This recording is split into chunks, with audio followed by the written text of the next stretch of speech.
നമസ്തേ. ജനം ഡിബേറ്റിലേക്ക് എല്ലാ പ്രിയപ്പെട്ട പ്രേക്ഷകർക്കും സ്വാഗതം. നവകേരള യാത്രയുമായി ജനങ്ങൾക്കിടയിലേക്ക് ഇറങ്ങിയ മുഖ്യമന്ത്രിക്കും മന്ത്രിപ്പടയ്ക്കും ഗവർണറെ വിമർശിക്കാനുള്ള നേരം മാത്രമേ ഇപ്പോൾ കിട്ടുന്നുള്ളൂ. SFIയെ പൊതുനിരത്തിലിറക്കി വെല്ലുവിളി നടത്തിയപ്പോൾ സമൂഹത്തിന് മുന്നിൽ അവർ നാണം കെട്ട് ഇളിഭ്യരാകുന്ന കാഴ്ചയാണ് നമ്മൾ കഴിഞ്ഞ ദിവസങ്ങളിലൊക്കെ കണ്ടത്. കലിയടങ്ങാതെ നേതാക്കളും കുട്ടി സഖാക്കളും വ്യക്തിപരമായ അധിക്ഷേപം വരെ നടത്തുമ്പോൾ ഗവർണർ തിരിച്ചു നൽകിയ സന്ദേശം മഹത്തരമാണ്. ജനം ഡിബേറ്റ് പരിശോധിക്കുന്നു, ഗവർണർ പഠിപ്പിച്ച പാഠം എന്ത്? ചർച്ചയിൽ നമ്മോടൊപ്പം പാണ്ഡ്യാല ഷാജി, ഇടത് സൈദ്ധാന്തികൻ, BJPയിൽ നിന്നും പ്രിൻറ്റു മഹാദേവ്, കോൺഗ്രസിൽ നിന്നും അഡ്വക്കേറ്റ് PM നിയാസ്, LDFിൽ നിന്നും സലിം മടവൂർ എന്നിവർ ചേരുകയാണ്. സലിം മടവൂർ അല്പസമയം കഴിഞ്ഞ് മാത്രമേ ചർച്ചയിൽ എത്തിച്ചേരുകയുള്ളൂ. അതിഥികൾക്കും പ്രേക്ഷകർക്കും ഒരിക്കൽ കൂടി സ്വാഗതം. ശ്രീ പാണ്ഡ്യാല ഷാജി, വെല്ലുവിളികളൊക്കെ പലതും നടത്തി ഒടുവിൽ നാണം കെട്ട് തോറ്റ് പിന്മാറുന്ന കാഴ്ചയാണ് നമ്മൾ കഴിഞ്ഞ ദിവസം കണ്ടത്. ഒരു പുതിയ ക്യാപ്സ്യൂൾ എന്തായാലും മുഖ്യമന്ത്രിയുടെ ഭാഗത്തു നിന്നും ഇറങ്ങിയിട്ടുണ്ട്. കേരളത്തിൻ്റെ ക്രമസമാധാന നിലയും സുരക്ഷയും ഒക്കെ അതികേമം. അതുകൊണ്ടാണ് ഗവർണർക്ക് ഇങ്ങനെ പൊതുനിരത്തിലൂടെ സധൈര്യം നടക്കാൻ സാധിച്ചത് എന്നാണ് ഇപ്പോഴത്തെ പുതിയ വാദം.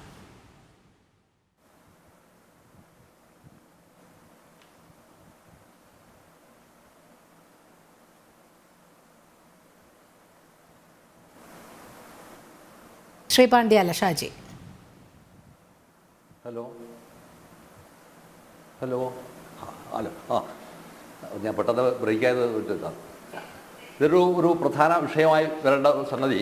ഈ കേരളം ഏറ്റവും സമാധാനപരമായ ഒരു അന്തരീക്ഷത്തിലൂടെയാണ് കടന്നു പോകുന്നതെന്ന് കേരളത്തിലെ മുഖ്യമന്ത്രി പറഞ്ഞു എന്നതാണ് സത്യത്തിൽ ഈ പറയുന്ന, അതായത് ഇയർ എൻഡിങ്ങിലെ ഏറ്റവും വലിയ രാഷ്ട്രീയ തമാശകളിലൊന്നാണ്. ഏറ്റവും വലിയ രാഷ്ട്രീയ തമാശയാണ്. കാരണം ഈ നവകേരള യാത്ര ആരംഭിച്ച ഘട്ടം തൊട്ട് അതിൻ്റെ അന്ത്യത്തിലേക്ക് അത് കടക്കുകയാണ്. യാത്രയുടെ അന്ത്യം എന്ന് മാത്രമല്ല, അതതിൻ്റെ രാഷ്ട്രീയമായ മരണത്തിലേക്ക് കടക്കുകയാണ്. ഈ രാഷ്ട്രീയമായ മരണത്തിലേക്ക് കടക്കുമ്പോഴുണ്ടാകുന്ന ഏറ്റവും വിചിത്രമായ ഒരു സംഭവം, ഗവർണർ ആരാണ് എന്ന് വാസ്തവത്തിൽ കേരളത്തിലെ പൊതുജനങ്ങൾക്ക് ബോധ്യപ്പെട്ടു എന്നുള്ളതാണ്. ഗവർണർ എന്താണ് എന്നും അദ്ദേഹത്തിൻ്റെ ഡ്യൂട്ടി എന്താണ് എന്നും അദ്ദേഹം എത്ര സമർത്ഥവും എത്ര ഭംഗിയുമായാണ് നിർവഹിച്ചത് എന്നുമാണ്. ഞാൻ പലപ്പോഴും പറയാനുള്ള സംഭവമാണ്. രാഷ്ട്രീയമായി നിങ്ങൾക്ക് വിയോജിക്കാം, അത് വേറെ വിഷയമാണ്. സെൻറ്ററിൻ്റെ നയങ്ങളോട് നിങ്ങൾക്ക് വിയോജിക്കാം, അത് വേറെ വിഷയമാണ്. പക്ഷേ കേരളത്തിൻ്റെ രാഷ്ട്രീയ ചരിത്രത്തിൽ ഇന്ന് വരെ 57 മുതലുള്ള കാലയളവ് എടുത്തിട്ട് ഈ 2023 വരെയുള്ള കാലയളവ് എടുത്തു നോക്കിയാൽ ഇതുവരെ ഈ രീതിയിൽ പെരുമാറിയിട്ടുള്ള ഒരു ഗവർണറെ നമുക്ക് ചൂണ്ടിക്കാണിക്കാൻ സാധ്യമല്ല. ഈ ഗവർണർ എന്തുകൊണ്ടാണ് ഇത്തരമൊരു നിലപാട് സ്വീകരിക്കുകയും അഥവാ പൊതുജനങ്ങളുടെ ഇടയിലേക്ക് അദ്ദേഹം തന്നെ നേരിട്ടിറങ്ങി കാര്യങ്ങൾ വിശദീകരിക്കുകയും ചെയ്യുന്ന ഒരവസ്ഥയിലേക്ക് അത് മാറ്റപ്പെടുകയും ചെയ്തു എന്നതാണ് ബേസിക് ആയിരിക്കുന്ന വിഷയവാടിയാണ്. നോക്കൂ, നിങ്ങൾ ഇതിന് മുൻപിലുണ്ടായിരിക്കുന്ന കേരളത്തിലെ പ്രധാനപ്പെട്ട ഒരു മുഖ്യമന്ത്രിയുടെ പേര് പറഞ്ഞ ആദ്യത്തെ കേരളത്തിലെ മുഖ്യമന്ത്രിയായിരിക്കുന്ന സഖാവ് EMSന്റെ പേരാണ് പറയുക. ആ EMS കേരളത്തിൽ ഗവർണറുമായി വിയോജിപ്പ് ഉണ്ടായിട്ടുണ്ട്. ചില ഗവർണർമാരെ അദ്ദേഹം വളരെ ഗംഭീരമായി റെപ്യൂട്ട് ചെയ്തിട്ടുണ്ട്. ചിലവരുമായി കത്തിടപാടുകൾ നടത്തിയിട്ടുണ്ട്. ചിലവരുമായി സംവാദങ്ങൾ ഏർപ്പെട്ടിട്ടുണ്ട്. ഈ സംവാദങ്ങൾ ഏർപ്പെടുന്നതെല്ലാം തന്നെ ഒരു സംസ്ഥാനത്തിൻ്റെ എന്താ പറയുക, ഭരണഘടനയെ അനുശാസിക്കുന്ന പദവിയിൽ നിന്നുകൊണ്ട് ഉണ്ടായിരിക്കുന്ന മാന്യമായ സംവാദങ്ങളും മാന്യമായിരിക്കുന്ന സമരമുഖങ്ങളുമായിരുന്നു. പക്ഷേ നിങ്ങൾ ശ്രദ്ധിക്കേണ്ട ഒരു പ്രധാനപ്പെട്ട കാര്യം, അല്ലെങ്കിൽ എല്ലാവർക്കും ബോധ്യപ്പെട്ടിരിക്കുന്ന ഒരു കാര്യം, ഈ കേരളത്തിൽ നിലവിലുണ്ടായിരിക്കുന്ന ഒരു മുഖ്യമന്ത്രി അധികാരത്തിൽ വന്നതിൽ പിന്നീട് ഈ ഗവർണറുമായി ഉണ്ടായിരിക്കുന്നത് മുഴുവൻ തന്നെ തർക്കങ്ങളാണ്. എന്നാൽ ആദ്യഘട്ടത്തിൽ തർക്കങ്ങളില്ല. ഈ തർക്കങ്ങൾ ഇല്ലാതിരിക്കുന്ന ഘട്ടങ്ങളിലെല്ലാം തന്നെ ഈ മുഖ്യമന്ത്രി ഗവർണറെ കാണുകയും അത് തികച്ചും സ്വകാര്യമായ, ഈ സ്വകാര്യമായി പോയി കണ്ട് കാര്യങ്ങൾ നിർവഹിച്ച് വന്നിട്ടുള്ള ഒരാളാണ് പിന്നീട് ഇദ്ദേഹവുമായി പിശകുന്നത്.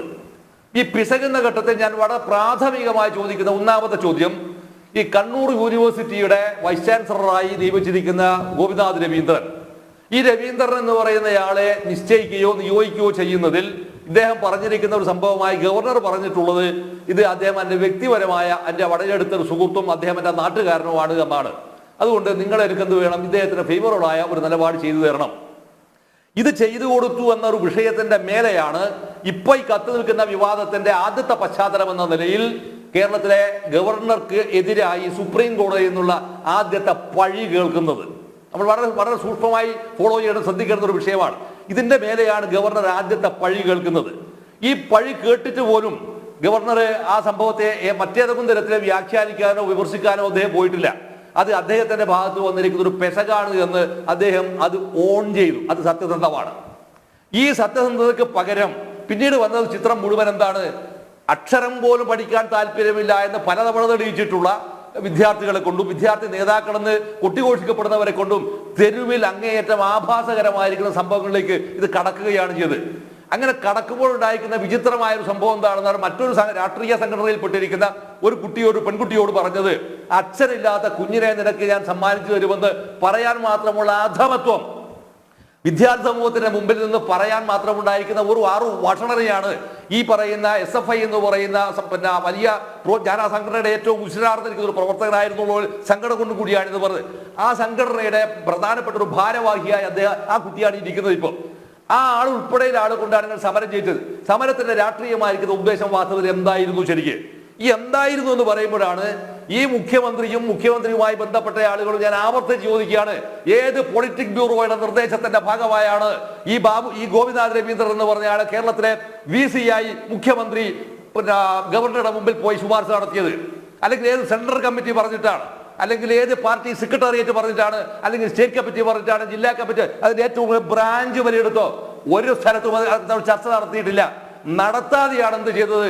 ഈ പറയുന്ന ഒരു മഹാപാതകം പോയിട്ട് അവിടെ ചെയ്യുകയും അതിന്റെ മേലെ ഗവർണർ പഴി കേൾക്കുകയും ചെയ്തു. ഈ പഴി കേൾക്കുകയും ചെയ്തപ്പോഴാണ് ഗവർണർക്ക് തോന്നിയിരിക്കുന്ന ഒരു സംഭവമുണ്ട്. മനുഷ്യനായാൽ തോന്നുന്നൊരു വികാരമുണ്ട്. ആ വികാരം ഗവർണർ കബളിക്കപ്പെട്ടു എന്നുള്ള ഒന്നാമത്തെ വിഷയം. രണ്ടാമത്തെ വിഷയം അദ്ദേഹം അപമാനിക്കപ്പെട്ടു എന്നതാണ്. ഈ രണ്ട് വിഷയത്തിനെ മേലെ കാണിച്ചിരിക്കുന്ന വളരെ സ്വാഭാവികമായിരിക്കുന്ന ഒരു റെസ്പോൺസാണ് ഒന്നാമത്തെ വിഷയം. ഈ രണ്ടാമതായിട്ട് അതിനകത്ത് വരുന്നൊരു സംഭവം എന്താണെന്ന് പറഞ്ഞാൽ, ഗവർണർ ആളുകളെ പിന്നെ സെനറ്റിലേക്ക് നിശ്ചയിക്കുമ്പോഴാണ് തിരിച്ചാൽ ചോദിക്കുന്ന ഒരുപാട് സിമ്പിളായ ചോദ്യം എന്താ അറിയോ? ഈ നിയോഗിക്കപ്പെടുകയും നിശ്ചയിക്കപ്പെടുകയും ചെയ്തിരിക്കുന്ന ആളുകൾ ഇന്ത്യൻ പൗരന്മാരൊന്നും അല്ലേ? രാഷ്ട്രീയമായ വിയോജിപ്പിന് ആ വിഷയത്തിന് മേലെയാണെങ്കിൽ അതിന്റെ സംവാദങ്ങളാവാം.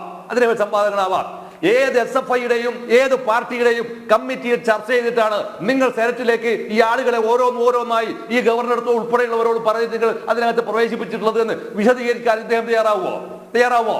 ഇതൊന്നും തയ്യാറാവാതെ മറുഭാഗത്ത് വന്നിട്ട് ഞാൻ ഇങ്ങനെയാണെന്ന് പറയപ്പെടുന്ന രാഷ്ട്രീയത്തിൽ അന്തസ്സാര ശൂന്യമായി പോകുന്ന ഒരവസ്ഥയിൽ നിന്ന് എങ്ങനെയെങ്കിലും രക്ഷപ്പെടാനുള്ള മൽപ്പിടുത്തത്തിനാണ് ഈ പറയുന്ന അധമത്വപൂർണമായിരിക്കുന്ന രാഷ്ട്രീയ വിവാദങ്ങൾ ഇദ്ദേഹം ഉണ്ടാക്കാൻ ശ്രമിച്ചത്. ഉണ്ടാക്കാൻ ശ്രമിച്ചതിന്റെ ഫലമോ ഗവർണർ ആ വിഷയത്തെ വളരെ മനോഹരമായി മുറിച്ചു കടന്നു എന്നതാണ്. എങ്ങനെ മുറിച്ചു കടന്നു?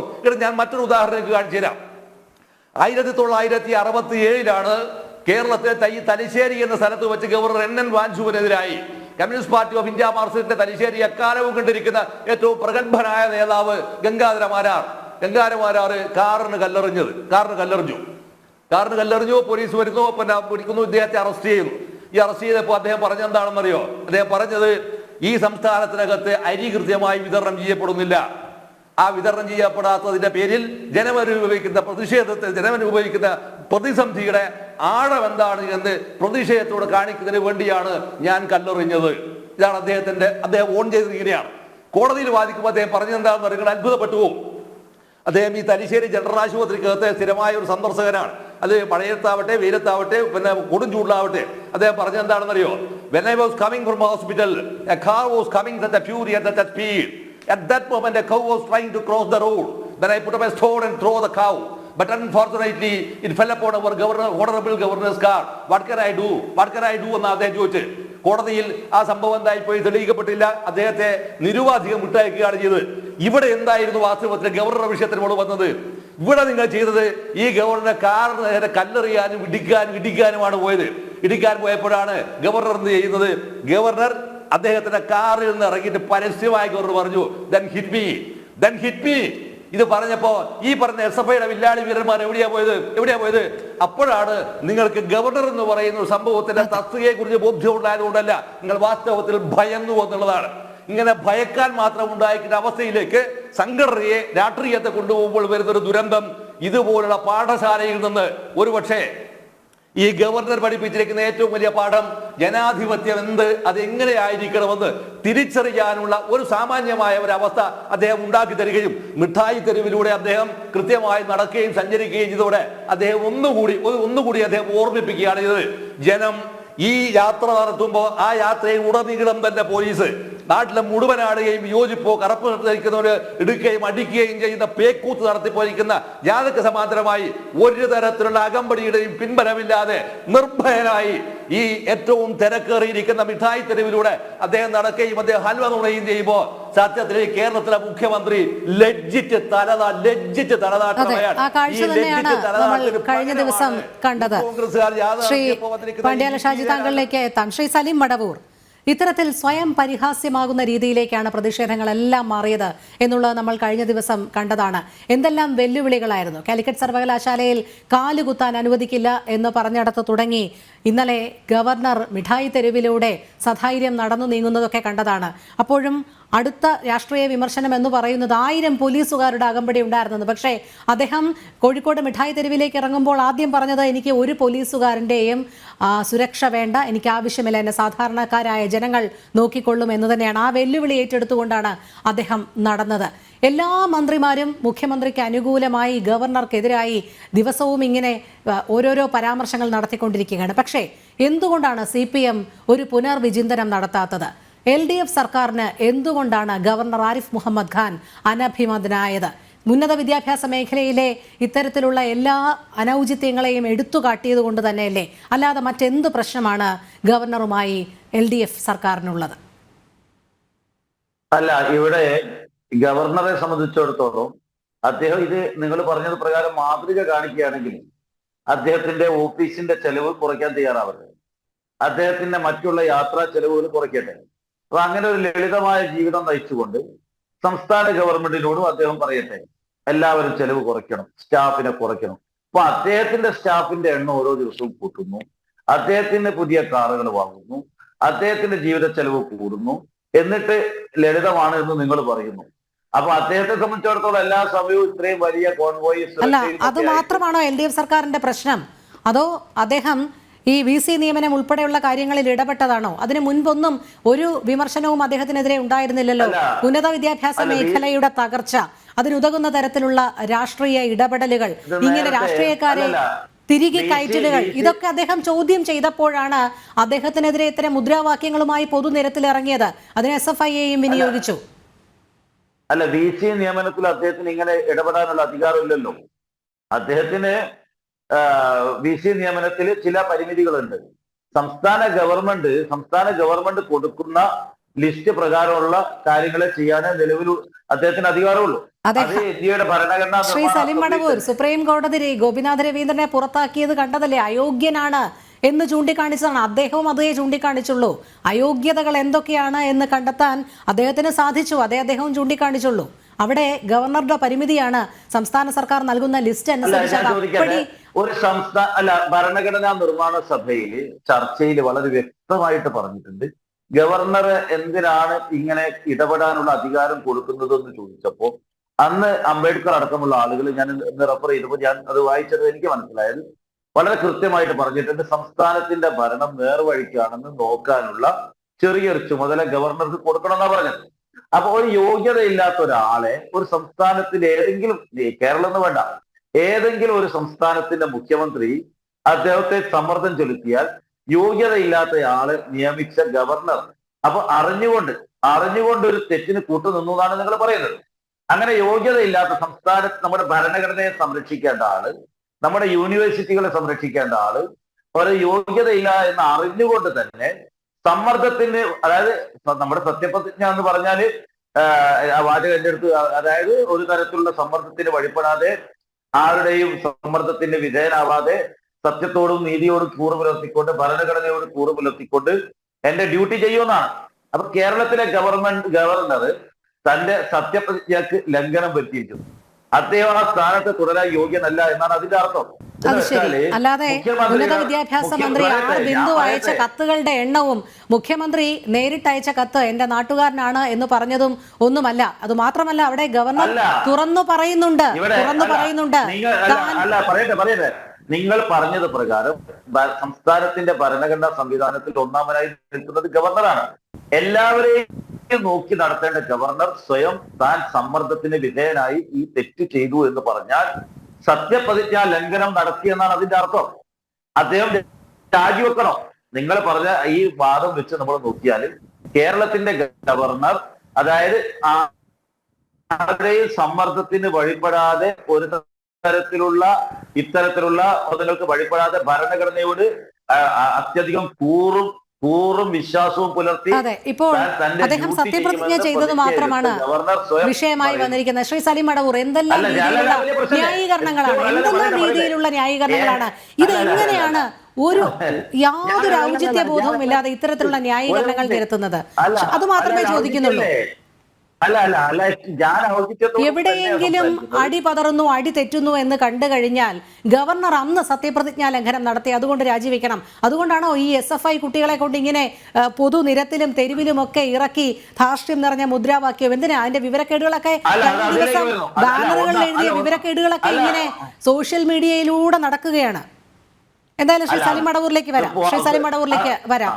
ശ്രീ പ്രിന്റു മഹാദേവ്, ഇവിടെ ഇപ്പോൾ LDF സർക്കാരിന്റെ ന്യായം എന്ന് പറയുന്നത് ഗവർണർ രാജിവെക്കണം. കാരണം അദ്ദേഹം ആദ്യം നടത്തിയ ഗോപിനാഥ് രവീന്ദ്രന്റെ അപ്പോയിന്റ്മെന്റ് അടക്കം ഭരണഘടനാ ലംഘനം നടത്തിയെന്നാണ്. അതിനെ സമ്മർദ്ദം നടത്തിയ ഉന്നത വിദ്യാഭ്യാസ മന്ത്രിക്കോ മുഖ്യമന്ത്രിക്കോ ഒന്നും കുറ്റമില്ല. ഉന്നത വിദ്യാഭ്യാസ മേഖല തകർച്ചയിലാണ് എന്ന് പറഞ്ഞ ഗവർണറാണ് ഇപ്പോൾ പ്രതിക്കൂട്ടിലായിരിക്കുന്നത്.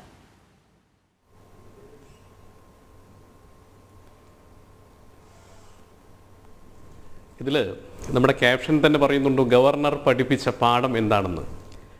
കേരളത്തിലെ 4 കോടി ജനത സത്യത്തിൽ ഇന്ന് കേരളത്തിൻ്റെ നായകനായി കാണുന്നത് കേരള ഗവർണർ ആരിഫ് മുഹമ്മദ് ഖാനെയാണ്. കേരളത്തിൻ്റെ മുഖ്യമന്ത്രി എന്ന നാമധേയത്തിൽ കാരണഭൂതൻ കേരളത്തിൽ നിന്ന് വടക്ക് നിന്ന് തെക്കോട്ട് യാത്ര നടത്തിക്കൊണ്ടിരിക്കുമ്പോൾ കേരളത്തിലെ ജനങ്ങൾക്ക് ജീവവായു പോലെ ഭാവി കേരളത്തിൻ്റെ പ്രതീക്ഷയായി ഈ കേരളത്തിൽ ഒരു നായകനുണ്ടെന്ന് തെളിയിച്ചിരിക്കുകയാണ് ആരിഫ് മുഹമ്മദ് ഖാൻ. ഇവർ സത്യത്തിൽ ഇപ്പോൾ ഈ ആരിഫ് മുഹമ്മദ് ഖാനെതിരെയുള്ള സമരങ്ങളും പ്രതിഷേധങ്ങളും ഒക്കെ ആവിയായി പോയ സാഹചര്യത്തിൽ ഇടതുപക്ഷവും കമ്മ്യൂണിസ്റ്റ് പാർട്ടിയും SFIയും ഒക്കെ ഇപ്പോൾ അദ്ദേഹത്തിനെ തെറി വിളിച്ചുകൊണ്ട്, അങ്ങനെയാണല്ലോ നമുക്ക് സമനില തെറ്റുമ്പോഴാണ് നമ്മൾ പൊതുവെ ആളുകളെ തെറി വിളിക്കുക, അസഭ്യമായിട്ടുള്ള കാര്യങ്ങളൊക്കെ പറയാം. ഇപ്പോൾ SFIയും ഇടതുപക്ഷത്തിനെയും മുഖ്യമന്ത്രി അടക്കമുള്ള ആളുകളുടെ സമനില തെറ്റിയിരിക്കുകയാണ്. അവരുടെ സമനില തെറ്റാൻ കാരണം ജനാധിപത്യ മൂല്യങ്ങളെ പിടിച്ചുയർത്തിക്കൊണ്ട് ഭരണഘടനാ പദവിയുടെ അന്തസ്സ് ഉയർത്തിക്കൊണ്ട് ഈ കേരളത്തിൽ കമ്മ്യൂണിസ്റ്റ് സമഗ്രാധിപത്യവും ഇടതുപക്ഷ രാവണ കോട്ടകളും ഈ കേരളത്തിൽ ഞാൻ അനുവദിക്കില്ല എന്ന് നമ്മുടെ ആരിഫ് മുഹമ്മദ് ഖാൻ പ്രഖ്യാപിച്ചിരിക്കുകയാണ്. നിങ്ങൾ കണ്ടു, കഴിഞ്ഞ 10-ാം തീയതി മുതൽ ഇന്നേ വരെയുള്ള ദിവസങ്ങളിൽ ആരിഫ് മുഹമ്മദ് ഖാനെ വേട്ടയാടിക്കൊണ്ടിരിക്കുകയാണ്. ഇടതുപക്ഷം എന്തുകൊണ്ടാണ് ആരിഫ് മുഹമ്മദ് ഖാനെ വേട്ടയാടാനുള്ള കാരണം? ഇപ്പം സലീം മടവൂർ പറഞ്ഞ ഈ പരസ്പര വിരുദ്ധമായ കാര്യമാണ് അദ്ദേഹം പറയുന്നത്. അദ്ദേഹം പറഞ്ഞതിൻ്റെ ലോജിക്ക് ഇപ്പോഴും എനിക്ക് മനസ്സിലായില്ല. ഈ ഗവർണർ ഭരണഘടനാപരമായിട്ടുള്ള സത്യപ്രതിജ്ഞാ ലംഘനം നടത്തിയെന്നും അദ്ദേഹം രാജിവെക്കണമെന്നാണ് സലീം മടവൂർ പറഞ്ഞത്. അദ്ദേഹം പറഞ്ഞ പരസ്പര വിരുദ്ധത്തിൻ്റെ ലോജിക്ക് ഇപ്പോഴും എനിക്ക് മനസ്സിലായിട്ടില്ല. ഞാനൊന്ന് ചോദിക്കട്ടെ, ഇവിടെ ഇന്ന് മുഖ്യമന്ത്രി പറഞ്ഞ വളരെ പ്രധാനപ്പെട്ട ഒരു കാര്യമുണ്ട്. അദ്ദേഹം പറഞ്ഞ വലിയൊരു പത്രസമ്മേളനത്തിൽ പറഞ്ഞ പ്രോട്ടോകോൾ ലംഘനം നടത്തുന്നു കേരള ഗവർണർ എന്ന്. ആരാണ് പ്രോട്ടോകോൾ ലംഘനം നടത്തിയത്? ഗവർണറുടെ സുരക്ഷ നടപ്പിലാക്കേണ്ട, ലോ ആൻഡ് ഓർഡർ നടപ്പിലാക്കേണ്ട പോലീസ് ഉദ്യോഗസ്ഥന്മാർ ആസൂത്രിതമായി SFIയുടെ വേട്ടപ്പട്ടി സംഘത്തിന് ഗവർണർ എറിഞ്ഞു കൊടുക്കുകയായിരുന്നു തെരുവിൽ. ആ തെരുവിൽ എറിഞ്ഞു കൊടുത്ത നിമിഷം മുതലാണ് കേരളത്തിൽ ഒരു ജനനായകൻ ഉയർത്തെഴുന്നേൽക്കുന്നത്. അയാളുടെ പേരാണ് ആരിഫ് മുഹമ്മദ് ഖാൻ. നമ്മൾ കണ്ടു, ആരിഫ് മുഹമ്മദ് ഖാൻ തെരുവിലേക്ക് ഇറങ്ങിയപ്പോൾ ഓടാനുള്ള ശേഷി ഇവിടുത്തെ SFIക്കും ഇടതുപക്ഷത്തിനും ഉള്ളൂ. എനിക്ക് സത്യത്തിൽ ഇടതുപക്ഷത്തിൻ്റെ ആളുകളോടും SFIക്കാരോട് ഒന്നേ പറയാനുള്ളൂ, നിങ്ങൾക്ക് അല്പമെങ്കിലും നാണവും മാനവും ഉണ്ടെങ്കിൽ ഈ പ്രതിഷേധമൊക്കെ അവസാനിപ്പിച്ച് ആരിഫ് മുഹമ്മദ് ഖാൻ കുളിക്കുന്ന കുളത്തിൽ പോയിട്ടൊന്ന് കുളിക്കുക. അങ്ങനെയെങ്കിലും നിങ്ങളുടെ നാണക്കേടൊന്ന് മാറട്ടെ. നിങ്ങളൊന്ന് ചിന്തിക്കൂ, ഭരണഘടനാ പദവി പ്രകാരം 3-ാം സ്ഥാനത്ത് വഹിക്കുന്ന ഗവർണർക്കെതിരെ തെരുവിൽ പ്രതിഷേധം നടത്തുക. ഞാൻ പറഞ്ഞു, നേരത്തെ പാട്ടിയിലെ ഷാജി പറഞ്ഞു വാജിക്കെതിരെ സമരം നടത്തിയെന്ന്. അന്ന് നടത്തിയത് ഇടതുപക്ഷമാണ്.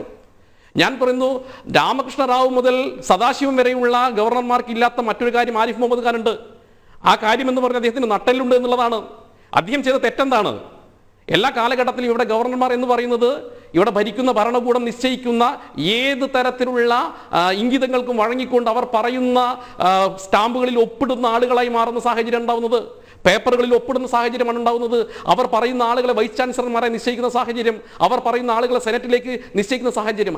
ആ സാഹചര്യത്തെ തിരുത്താൻ ആരിഫ് മുഹമ്മദ് ഖാൻ തയ്യാറായി എന്നുള്ളതാണ് നമ്മൾ മനസ്സിലാക്കേണ്ടത്. AKG സെന്ററാണ് കേരളത്തിലെ, AKG സെന്ററിൽ നിന്നാണ് കേരളത്തിലെ യൂണിവേഴ്സിറ്റികൾ ഭരിക്കുന്നത്. കേരളം മാത്രമല്ല, കേരളത്തിലെ യൂണിവേഴ്സിറ്റികൾ രാവണക്കോട്ടകൾ, ആ രാവണക്കോട്ടകൾ മുഴുവൻ ഭരിക്കുന്നത് ആരാ? AKG സെന്ററിൽ നിന്നാണ്. AKG സെന്ററിന്റെ ഭരണം നഷ്ടമായി എന്ന ഘട്ടത്തിലാണ് ഈ പറയുന്ന വേട്ടപ്പട്ടി സംഘത്തെ കൊണ്ട് SFI എന്ന് പറയുന്ന ലോകത്തിലെ ഗവർണർ പറഞ്ഞ വാക്ക് തന്നെയാണ് ക്രിമിനലുകൾ. കാരണം എന്താ, ഇവരെ നയിക്കുന്ന ക്രിമിനൽ ഏറ്റവും പ്രധാനപ്പെട്ട ഒരു ക്രിമിനലാണ് ഈ സംഘടനയുടെ നേതാവ്. നമ്മൾ സിക്ഷോ എന്ന് പറയുന്ന ട്രോളുകളിലൊക്കെ കേട്ടിട്ടുള്ളവൻ. അവൻ ആദ്യമായിട്ട് ഈ സിക്ഷോ എന്ന് പറയുന്ന ആളെ നമ്മൾ എങ്ങനെ കേൾക്കുന്നത്? ഗവർണർ വിളിക്കാൻ കാരണം ഈ ഒരു നേതാവ് തന്നെ 12ഓളം കൊടും ക്രിമിനൽ കേസിൽപ്പെട്ട നേതാവാണ് ഈ ഗവർണർക്കെതിരെ സമരം നടത്തുന്നത്. ആദ്യമായിട്ട് ഒരു പെൺകുട്ടിക്കെതിരെ ലൈംഗിക ആരോപണം ഉണ്ടാക്കിക്കൊണ്ട് വളരെ മോശമായിക്കൊണ്ട് സ്ത്രീത്വത്തെ അപമാനിച്ച ഒരുത്തനെയാണ് ഇപ്പോൾ ഇവിടുത്തെ ഇടതുപക്ഷമൊക്കെ വലിയ നായകനാക്കി കൊണ്ടുവരിക്കുന്നത്. അവന്റെ പേരാണ് ആർഷോ.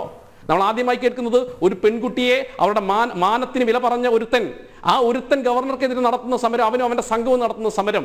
ആ സമരം കേരളത്തിൽ സത്യത്തിൽ എന്തിനാ ഇപ്പോൾ ഇടതുപക്ഷം നടത്തുന്നത്? അവർക്ക് മനസ്സിലായി. ഈ നവകേരള യാത്ര നടത്തിയതോടുകൂടി നവകേരള യാത്രയുടെ ഓരോ ജില്ല പിന്നിടുമ്പോഴും ഈ ഗവൺമെന്റിനെതിരെ, സർക്കാരിനെതിരെയുള്ള ജനരോക്ഷം എത്രത്തോളം ഉണ്ടെന്ന് പിണറായി വിജയൻ മനസ്സിലായി.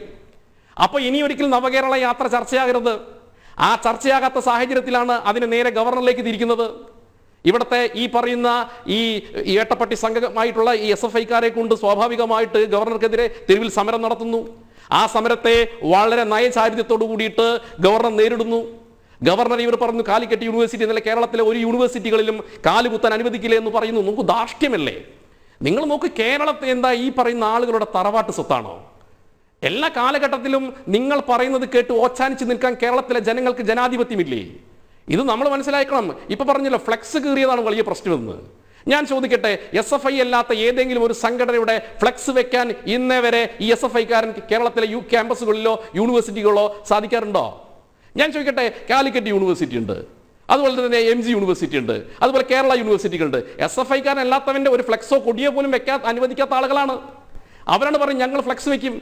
അപ്പൊ ഫ്ലെക്സ് കീറിയതപ്പോൾ പ്രശ്നം, ഫ്ലെക്സ് കീറിയത് പ്രതീകാത്മകമാണ്. നിന്റെ രാവണക്കോട്ടകളിൽ ഞങ്ങൾ എന്തും ചെയ്യും, ഞങ്ങൾക്ക് ഇഷ്ടമില്ലാത്തവർക്കെതിരെ എന്ത് തോന്നിയാസം ചെയ്യുന്നുള്ള ധാർഷ്ട്യത്തെയാണ് നമ്മുടെ ആരിഫ് മുഹമ്മദ് ഖാൻ ചോദ്യം ചെയ്തത്. ഇപ്പോൾ സത്യത്തിൽ റാഞ്ചി റാവു സിനിമയിലുണ്ടല്ലോ ഇന്നസെന്റ് ഞങ്ങൾ അരമണിക്കൂർ മുമ്പേ പുറപ്പെട്ടെന്ന്. അതുപോലെയാണ് സത്യത്തിൽ SFIക്കാരുടെ കാര്യം. ആരിഫ് മുഹമ്മദ് ഖാൻ പോയി കഴിഞ്ഞിട്ട് സമരം, ആരിഫ് മുഹമ്മദ് ഖാൻ ഉള്ള സ്ഥലത്ത് സമരമില്ല. അങ്ങനെയാണെങ്കിൽ ഇവർ സമരം ചെയ്യേണ്ടത് എവിടാ? കോഴിക്കോട് അല്ലേ? കോഴിക്കോട് മിഠായി തെരുവിൽ നമ്മൾ കണ്ട കാഴ്ച എന്താ? ഇവിടെ പിണറായി വിജയന്റെ അടുത്തേക്ക് പോകാൻ ജനങ്ങൾക്ക് പേടിയാണ്. കാരണം എന്താ? ഒരു പറ്റം ക്രിമിനൽ സംഘം സാധാരണ ജനങ്ങളെ ഈ പിണറായി വിജയന് വേണ്ടിയിട്ട് ആ ക്രിമിനൽ സംഘത്തെ നിയോഗിച്ചുകൊണ്ട് സാധാരണക്കാരനെ അടിച്ചൊതുക്കുന്ന കാഴ്ചയാണ് നമ്മൾ കാണുന്നത്. കേരളത്തിൽ ഒരു വികലാംഗന് പോലും രക്ഷയില്ലാത്ത സാഹചര്യമാണ് കേരളത്തിലുള്ളത്. ജനാധിപത്യ രീതിയിൽ പ്രതിഷേധിക്കാൻ പോലും പറ്റാത്ത സാഹചര്യം ഈ കേരളത്തിലുണ്ട്. എന്നാൽ ആരിഫ് മുഹമ്മദ് ഖാൻ ഇവർ പറയുന്ന ഏകാധിപതി എന്താ ചെയ്തത്? മുട്ടായി തെരുവിൽ ജനങ്ങൾക്ക് ഇടയിലേക്കാണ് ഇറങ്ങിച്ചെന്നത്. ജനങ്ങളാണ് ആരിഫ് മുഹമ്മദ് ഖാനെ സ്വീകരിച്ചത്. അപ്പോൾ ഇവർ പറയുന്ന വലിയൊരു വിരോധാഭാസം അത് കേരളമായതുകൊണ്ടാണ് അങ്ങനെ സ്വീകരിക്കുന്നത് എന്നുള്ളതാണ്. അങ്ങനെയാണെങ്കിൽ ഞാൻ ഇന്ന് ചോദിക്കട്ടെ, ഈ പിണറായി വിജയൻ കേരളത്തിന്റെ മുഖ്യമന്ത്രിയല്ലേ? ഈ പിണറായി വിജയന് ധൈര്യമുണ്ടോ ഈ മിഠായി തെരുവിൽ ഇതുപോലെ ആരിഫ് മുഹമ്മദ് ഖാനെ പോലെ ചങ്കുറ്റത്തോടെ ഇറങ്ങിച്ചെന്ന് ജനങ്ങളെ അഭിസംബോധന ചെയ്യാൻ ധൈര്യമുണ്ടോ? എന്റെ സലീം അടവൂർ, നിങ്ങളുടെ പാർട്ടിക്കും നിങ്ങളുടെ പ്രസ്ഥാനത്തിനും? അതിന് ആയിരക്കണക്കിന് ക്രിമിനലുകളായ പോലീസുകാരെയും ഗൺമാന്മാരെയും വെച്ചുകൊണ്ട് ഇപ്പോൾ നടത്തുന്ന പണ്ട് ടിപ്പുവിന്റെ പടയോട്ടമാണ് നമ്മൾ കണ്ടിട്ടുള്ളത്. ടിപ്പുവിന്റെ പടയോട്ടത്തിലാണ് ഇങ്ങനെ ആളുകളെ, നിരപരാധികളെ ഇങ്ങനെ കൃത്യമായി വേട്ടയാടിയിരുന്നത്. ആ വേട്ടയാടുന്ന പടയോട്ടം പോലെ ഈ പിണറായി വിജയന്റെ യാത്ര നടക്കുമ്പോൾ ജനങ്ങൾക്കിടയിലായിരിക്കും ഇത്ര ആയിരക്കണക്കിന് പോലീസുകാരുടെ അകമ്പടിയോടുകൂടി അദ്ദേഹം നടക്കുന്നത്. ഓഖിയുടെ വിശദീകരണത്തിനായി അവിടെ എത്തിയപ്പോൾ എങ്ങനെയാണ് രക്ഷപ്പെട്ടതെന്നുള്ളത് മുഖ്യമന്ത്രിക്കും ബാക്കി മന്ത്രിമാർക്കും ഒക്കെ നന്നായിട്ട് അറിയാം.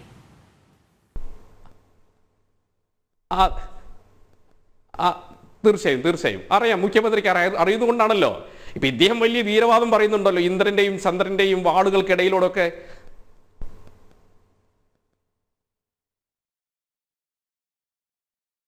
ഇന്ദ്രന്റെയും ചന്ദ്രന്റെയും ഒക്കെ ആളുകൾക്കിടയിലൂടെ നടന്ന ആളാണെന്ന് വലിയ വീരവാദം പറയുന്നുണ്ടല്ലോ. നിങ്ങൾ ആരിഫ് മുഹമ്മദ് ഖാന്റെ ട്രാക്ക് റെക്കോർഡ് ഒന്ന് മനസ്സിലാക്കണം.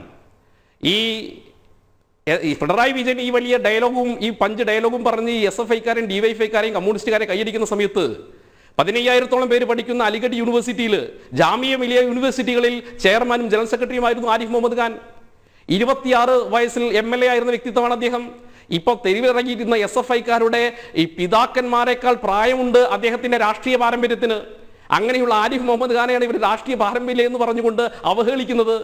നോക്കൂ, എത്ര നികൃഷ്ടമായ വാക്കിലാണ് ഈ കേരളത്തിലെ പ്രബുദ്ധ ജനതയുടെ നേരെ പറയുന്നത്. എത്ര നോക്കൂ, യൂണിവേഴ്സിറ്റികളൊക്കെ എഴുതി വെക്കുന്ന നികൃഷ്ടമായ വാചനങ്ങൾ. പ്രബുദ്ധത, സാക്ഷര കേരളത്തിന് അപമാനമാണ്. ചോദ്യം എന്താ? ഇവർ ഒന്നില്ലെങ്കിൽ ആരിഫ് മുഹമ്മദ് ഖാന്റെ അച്ഛന് വിളിക്കുക. എനിക്ക് ആ സഭ്യമായ പദം പറയാൻ എനിക്ക് മടിയാണ്. ചെരുപ്പ് നക്കി എന്ന് വിളിക്കുക. അങ്ങനെ കേരളത്തിലെ ഭരണഘടനാ പദവി വഹിക്കുന്ന ഒരാളെ ഏതൊക്കെ രീതിയിലാണ് അധിക്ഷേപിക്കാൻ പറ്റുന്നത് അതൊക്കെയാണ് ചെയ്തത്. ഇപ്പോൾ നമുക്കറിയാം, വിവരം കേട്ട ഒരു വിദ്യാഭ്യാസ മന്ത്രി നമുക്കുണ്ടല്ലോ, അദ്ദേഹത്തിന്റെ തലവനാണ് ഈ ഗവർണർ. അദ്ദേഹം ഇന്ന് പറഞ്ഞ വാക്കെന്താ നിങ്ങളൊന്ന് മനസ്സിലാക്കണം. ഒരു ഭരണഘടനാ പദവി വഹിക്കുന്ന മന്ത്രി എന്ന് പറയുന്നത് സർ CP-യുടെ ഗതി വരും. ആർക്ക്? സർ CP-യുടെ ഗതി വരും നമ്മുടെ ആരിഫ് മുഹമ്മദ് ഖാൻ എന്ന് ഈ ശിവൻകുട്ടിക്ക് വല്ലതും അറിയോ? സർ CP-യെ നിയമിച്ചത് ഇന്ത്യൻ നാട്ടുരാജ്യത്തിന്റെ ഭാഗമാണെങ്കിൽ ഒന്ന് മനസ്സിലാക്കണം ശിവൻകുട്ടി, ആരിഫ് മുഹമ്മദ് ഖാനെ ഇവിടെ അപ്പോയിന്റ്മെന്റ് ചെയ്തിട്ടുള്ളത് ഇന്ത്യയുടെ പ്രധാനമന്ത്രിയായിട്ടുള്ള നരേന്ദ്രമോദിയാണ്. നിങ്ങളത് മനസ്സിലാക്കണം. സർ CP അല്ല ആരിഫ് മുഹമ്മദ് ഖാൻ. അത് ഓർത്താൽ നല്ലതാണ്. അത് ഓർക്കുന്നതാണ് ഇവിടുത്തെ SFI-ക്കാർക്കും ബാക്കിയുള്ളവർക്കും നല്ലത്.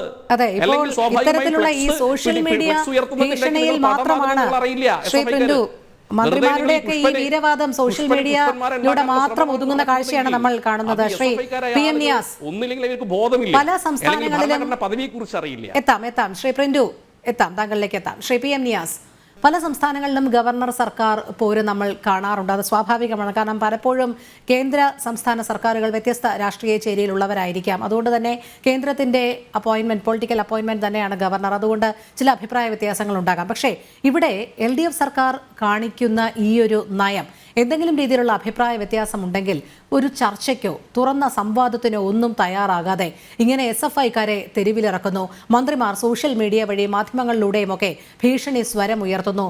മുഖ്യമന്ത്രിയുടേതായ രീതിയിലുള്ള മറ്റു ചില പദപ്രയോഗങ്ങൾ നടത്തുന്നു. എന്തുകൊണ്ടാണ് ഇവർ ഈ രീതിയിലുള്ള പെരുമാറ്റം ഗവർണറോട് അഴിച്ചുവിടുന്നത്?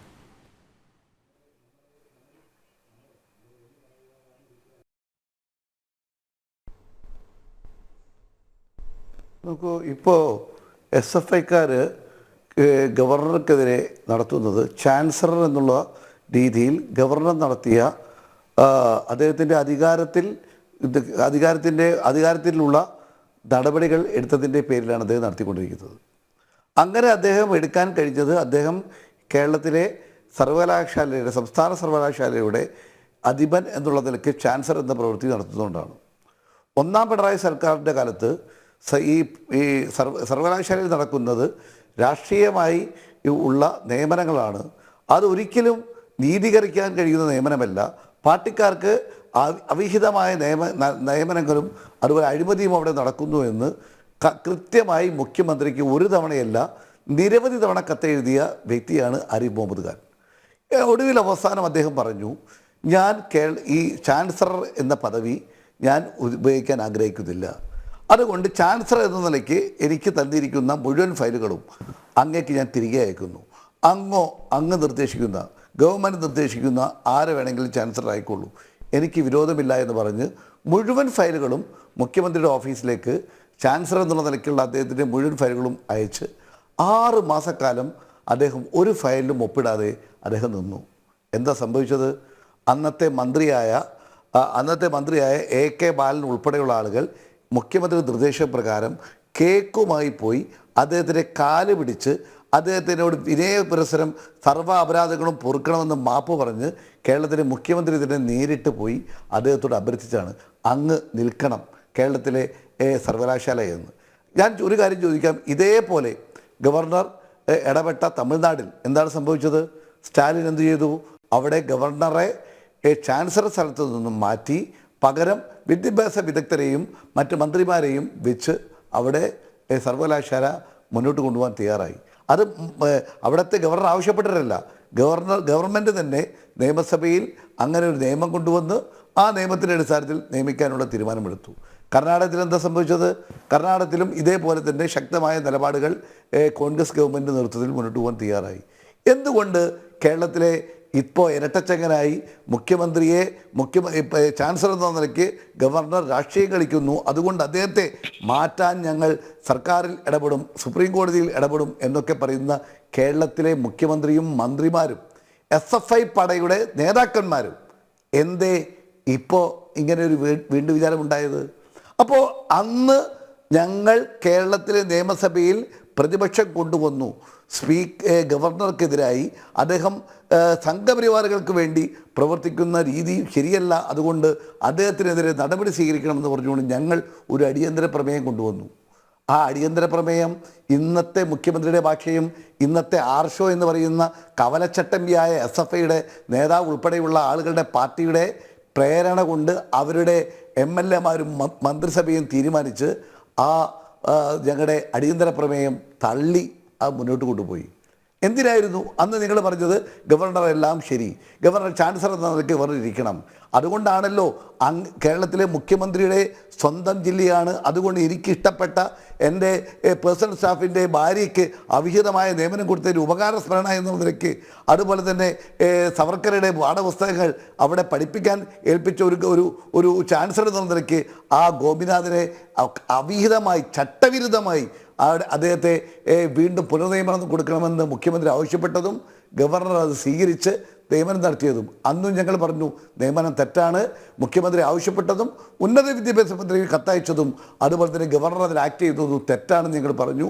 ഏറ്റവും കൂടുതൽ സുപ്രീം കോടതി തെറ്റാണെന്ന് പറഞ്ഞു. അദ്ദേഹം മുണ്ടുമടക്കി അദ്ദേഹത്തിൻ്റെ വൈസ് ചാൻസലർ സ്ഥാനം മുന്നോട്ട് കൊണ്ടുപോയി. നിങ്ങൾ ആലോചിക്കേണ്ടത്, പ്രിയപ്പെട്ട സലീം അടൂരിനെ പോലെ ചിന്തിക്കുന്ന എൻ്റെ ഏറ്റവും അടുത്ത സുഹൃത്തു കൂടിയാണ്, എൻ്റെ നാട്ടുകാരനാണ്. സലീമിനെ പോലെയുള്ള ഇടതുപക്ഷ CPM താങ്ങികളായി നടക്കുന്ന പാർട്ടിക്കാർ ഒന്ന് ചിന്തിക്കണം. കഴിഞ്ഞ കാലങ്ങളിൽ നിങ്ങൾ ചെയ്ത നടപടികൾ അത് തന്നെയാണ് നിങ്ങളെ തിരിഞ്ഞു കൊത്തുന്നത്. ഇപ്പോൾ കേരളത്തിലെ മുഖ്യമന്ത്രി അങ്ങ് കല്യാശ്ശേരിയിൽ നിന്ന് ആരംഭിച്ച് കോഴിക്കോട് വടകരയിലും അങ്ങ് പാലക്കാടും തൃശ്ശൂരിലും കളമശ്ശേരിയിലും പെരുമ്പാവൂരിലും എന്തിനേറെ ഏറ്റവും ഒടുവിൽ പത്തനംതിട്ടയിലും കോട്ടയത്തും ഇപ്പോൾ കൊല്ലത്തും നടക്കുന്ന ഭീകരപ്രവർത്തനങ്ങൾ എന്ന് പറഞ്ഞത് നിങ്ങൾ പറഞ്ഞയുടെ ഭാഷയിൽ അത് ജീവൻ രക്ഷാ സംവിധാനമാണ്. അക്രമികളെ ജീവൻ രക്ഷിക്കുവാൻ വേണ്ടിയുള്ള പ്രവർത്തനമാണ് നടത്തിയത്, ഒരു തെറ്റുമില്ല എന്ന് പറഞ്ഞ് അവരെ തലോടിക്കൊണ്ട് മുന്നോട്ട് പോയപ്പോൾ കേരളത്തിലെ ഭരണഘടനാപരമായി കേരളത്തിലെ ഭരണഘടനയുടെ ഭരണത്തലവനായ അദ്ദേഹത്തിന് മൈ ഗവൺമെൻറ് എന്നാണ് അദ്ദേഹം കേരള ഗവൺമെൻറ്റിനെ വിളിക്കുന്നത്. എന്ന് പറഞ്ഞാൽ കേരള ഗവൺമെൻറ്റിൻ്റെ നേതാവായി അല്ലെങ്കിൽ അവരെ തലവനായി നിൽക്കുന്ന ഗവർണറെ അദ്ദേഹത്തിന് തിരുവനന്തപുരത്ത് അദ്ദേഹത്തിൻ്റെ വാഹനത്തിൻ്റെ ചുറ്റിലും വടികൊണ്ടടിച്ച് മുട്ടികൊണ്ടടിച്ച് അദ്ദേഹത്തെ ആക്രമിക്കാൻ മുന്നോട്ട് കൊണ്ടുപോയ CPM-ൻ്റെ കുട്ടിപ്പട്ടാളമായ ഗുണ്ടാപ്പട്ടാളമായ ഈ SFI-ക്കാരെ എത്ര സന്തോഷത്തോടുകൂടിയാണ്, എത്ര സ്നേഹത്തോടു കൂടിയാണ് മോനെ ആർഷോ മോനെ വാ എന്ന്. ആരാണ് ആർഷോ മോൻ? AISF-ൻ്റെ വനിതാ നേതാവിനെ ഏറ്റവും മോശമായി പ്രതികരിച്ചതിൻ്റെ പേരിൽ ഇന്ന് ഗുണ്ട ആക്ടിൽപ്പെട്ട 17 കേസുകൾ നിലവിലുള്ള ഒരു ഗുണ്ടയായ അദ്ദേഹത്തോട് പോലീസ് കാണിക്കുന്ന ഒരു സ്നേഹവും ഒന്നും. അതുമാത്രമല്ല ശ്രീ നിയാസ്, ഇന്ന് മുഖ്യമന്ത്രിയുടെ ഭാഗത്ത് നിന്ന് ഉണ്ടായ പരാമർശം എന്ന് പറയുന്നത് ഗവർണർക്കെതിരെ പ്രതിഷേധിച്ച SFI-ക്കാർ ഭാവി വാഗ്ദാനങ്ങൾ എന്നാണ്. ഭാവി വാഗ്ദാനങ്ങൾക്കു നേരെയായിരുന്നു ഈ അതിക്രമം നടന്നത്. ഗവർണർ ഇത്തരം പരാമർശങ്ങൾ നടത്തിയത് തങ്ങളുടെ ഭാവി വാഗ്ദാനങ്ങളെ അന്നാണ്.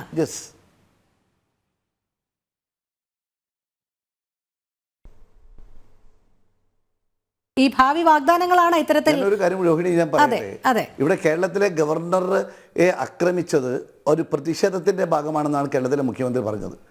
അതെ അതെ അതെ അത് മാത്രമല്ല, ഇന്ന് കേരളത്തിലെ സ്പീക്കർ MN ഷംസീർ എന്താ പറഞ്ഞത്? ഇവിടെ പറഞ്ഞത് ജനാധിപത്യ വ്യവസ്ഥയിൽ പ്രതിഷേധിക്കാനുള്ള അവകാശമുണ്ട്, അത് നിഷേധിക്കുവാൻ ഗവർണർക്ക് അധികാരമില്ല. അതൊന്ന് തിരുത്തി പറയണം. ജനാധിപത്യത്തിൽ പ്രതിഷേധിക്കാനുള്ള അവകാശമുണ്ട്, അത് സ്വന്തം ഗൺമാനെയും ഗുണ്ടാപട്ടാളത്തിനെയും പോലീസിനെയും ഉപയോഗിച്ച് അത് തല്ലി തകർക്കുവാനുള്ള മുഖ്യമന്ത്രിയുടെ നടപടിയും തെറ്റാണെന്ന് കേരളത്തിലെ സ്പീക്കർ തിരുത്തി പറയണം. എനിക്കൊരു കാര്യം പറയാനുള്ളത്, SFI-ക്കാരൻ ഏറ്റവും വലിയ ജനാധിപത്യത്തിൻ്റെ അപ്പോസ്റ്റലന്മാർ, അതേപോലെ തന്നെ യൂത്ത് കോൺഗ്രസിൻ്റെയും യൂത്ത് ലീഗിൻ്റെയും ആളുകൾ പ്രതിഷേധിച്ചാൽ അവർ ഏറ്റവും വലിയ തെമ്മാടികളും ഏറ്റവും വലിയ വിഘടനവാദികളും ഏറ്റവും വലിയ തീവ്രവാദികളുമായി മാറുന്നത്. എങ്ങനെയാണ് കേരളത്തിലെ മുഖ്യമന്ത്രിക്ക് 2 കണ്ണും ഒരുപോലെയല്ലേ പ്രവർത്തിക്കേണ്ടത്? അങ്ങനെയല്ലേ നമ്മൾ കാണേണ്ടത്? 2 കണ്ണിലൂടെ കാണുന്ന കളർ ഒന്നല്ലേ? എങ്ങനെയാണ് മുഖ്യമന്ത്രിക്ക് 2 അക്രമങ്ങളെയും 2ആയി കാണുന്നത്? ഞാനൊരു കാര്യം തുറന്നു പറയാൻ ആഗ്രഹിക്കുന്നു. എൻ്റെ സലീം അടൂരാണ് ഈ ചർച്ചയിൽ LDF-ന് വേണ്ടി വാദിക്കുന്നത് കൊണ്ട് ഞാൻ അദ്ദേഹത്തോട് പറയുന്നു, കേരളത്തിലെ മുഖ്യമന്ത്രി കാണുന്നതെല്ലാം കേരളത്തിലെ ജനങ്ങൾ കാണുന്നു. ഇന്ന് നിങ്ങൾ വെളുക്കാൻ തെച്ചത് പാണ്ടായി. ഇന്ന് നിങ്ങൾ നവകേരള സദസ്സ് നടത്തിയത് നിങ്ങളുടെ PR വർക്ക് കൊണ്ട് കേരളത്തിൽ നിങ്ങൾ നടത്തിയിരിക്കുന്ന സകല പാപങ്ങളും അത് ജനങ്ങൾക്ക് മുമ്പിൽ കുറ്റങ്ങളും ജനങ്ങൾക്ക് മുമ്പിൽ കഴുകിക്കളയാനാണ് ശ്രമിച്ചതെങ്കിൽ കൂടുതൽ ചെളി നിങ്ങളുടെ മുഖത്തേക്ക്, നിങ്ങളുടെ ശരീരത്തിലേക്ക്, നിങ്ങളുടെ നയങ്ങളിലേക്ക് കടന്നു വന്നിരിക്കുന്നു എന്ന് ജനങ്ങൾക്ക് വെളിവാക്കിയിരിക്കുകയാണ്. ഒരു കാര്യം ഞാൻ തുറന്നു പറയും, ഗവർണർ ചെയ്യുന്ന എല്ലാ കാര്യങ്ങളും ഒന്നും ന്യായീകരിക്കാൻ ഞങ്ങൾ ആളല്ല. പക്ഷേ ഗവർണർ ഇന്ന് അദ്ദേഹത്തിൻ്റെ അധികാരം ഉപയോഗിച്ചുകൊണ്ട് അദ്ദേഹം നടത്തിയ നിയമനങ്ങൾ, ആ നിയമനങ്ങൾ തെറ്റുകളുണ്ടെങ്കിൽ അത് ഞങ്ങൾ ഇന്ന് കേരളത്തിലെ KPCC പ്രസിഡന്റ് പറഞ്ഞു, ആ നിയമനം നടത്തിയതിൽ അത് തെറ്റായ നിയമനമാണ് അദ്ദേഹം നടത്തിയത്, അല്ലെങ്കിൽ കഴിവില്ലാത്ത അല്ലെങ്കിൽ യോഗ്യതയില്ലാത്ത ആളുകളെ നിയമിച്ചുവെങ്കിൽ അത് തള്ളിപ്പറയുവാൻ ഞങ്ങൾ തയ്യാറാണ്, ഞങ്ങളത് പരിശോധിച്ചുകൊണ്ടിരിക്കുകയാണ്. എന്നാൽ ഗവർണർ കാലാകാലങ്ങളിൽ ചെയ്തിട്ടില്ലേ? ഇതിനു മുമ്പ് കേരളത്തിലെ ഗവൺമെൻറ് നിർദ്ദേശിച്ച ആളുകളല്ലാതെ രാംദുലാരി സിൻഹ ഉള്ള കാലത്ത് അങ്ങനെ ചെയ്തിരുന്നല്ലോ. അപ്പോൾ അങ്ങനെ ചെയ്ത ഒരു ഗവൺമെൻറ്റിനെതിരായി അന്നത്തെ ഇടതുപക്ഷം അങ്ങനെ മറുത്ത് ഈ നിലപാട് എടുത്തിട്ടില്ലല്ലോ. എന്തേ ഇപ്പോഴെടുക്കാൻ കാരണം? ഒരു കാര്യം, ഞാൻ കേരളത്തിലെ കോഴിക്കോട് സർവകലാശാലയിൽ 6 വർഷക്കാലം സിൻഡിക്കേറ്റ് മെമ്പറായിരുന്ന ആളാണ്. അവിടെ SFIക്കാരെന്ന് പറയുന്നത് ഗുണ്ടാ പട്ടാളമാണ്. അവരൊരിക്കലും ഒരു വിദ്യാർത്ഥി സംഘടനയല്ല, അവർ കാട്ടുനീതിയാണ് അവർക്കെന്നും മുന്നോട്ട് പോകുന്നത്.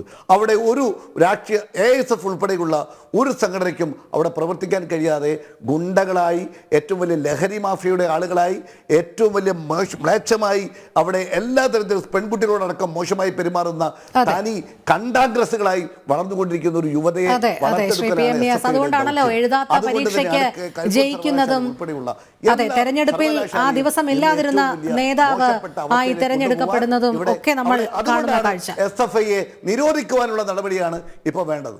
അതെ, ശ്രീനിവാസിലേക്ക് എത്താം. ശ്രീ പാണ്ഡ്യാല ഷാജി, ഇന്ന് രാജ്ഭവൻ ചീഫ് സെക്രട്ടറിയോട് വിശദീകരണം തേടിയതിന് DGP ചീഫ് സെക്രട്ടറിക്ക് വിശദീകരണം നൽകിയിട്ടുണ്ട്. സുരക്ഷാ വീഴ്ചയുമായി ബന്ധപ്പെട്ട ശ്രീനിവാസ്, താങ്കളിലേക്ക് എത്താം. സുരക്ഷാ വീഴ്ചയുമായി ബന്ധപ്പെട്ട് DGP റിപ്പോർട്ട് നൽകിയത് ബോധപൂർവമായ ഒരു സുരക്ഷാ വീഴ്ചയും ആഭ്യന്തര വകുപ്പിന്റെ ഭാഗത്തു നിന്നും ഉണ്ടായിട്ടില്ല. ഈ SFI കാറിന് മുൻപിലേക്ക് ചാടി വീഴുകയായിരുന്നുവെന്നാണ്. 3 ഇടത്താണ് തിരുവനന്തപുരത്ത് ഇത്തരത്തിൽ ചാടി വീഴുന്നത്. കേന്ദ്ര ഇന്റലിജൻസിന്റെ റിപ്പോർട്ട് അനുസരിച്ച് കൃത്യമായി ഉന്നത CPM ബന്ധമുള്ളവർ ഇത് SFIക്കാർക്ക് ചോർത്തി നൽകി. അതിന്റെ അടിസ്ഥാനത്തിൽ തന്നെയാണ് ഈ സുരക്ഷാ വീഴ്ച ഉണ്ടായത് എന്ന് തന്നെയാണ്. അതായത് കൃത്യമായി ഇടപെടൽ ഉണ്ടായിട്ടുണ്ട് രാഷ്ട്രീയമായി, എവിടെയൊക്കെ ഗവർണറെ തടയണം, എങ്ങനെ തടയണം എന്നുള്ളത്. പക്ഷേ താങ്കൾ നേരത്തെ സൂചിപ്പിച്ചത് അവിടെ പാളിപ്പോയത് ഒരു കാരണവശാലും SFIക്കാരോ അല്ലെങ്കിൽ കുട്ടി സഖാക്കളോ വിചാരിച്ചില്ല അദ്ദേഹം കാർ നിർത്തി ഇറങ്ങി വരുമെന്ന്.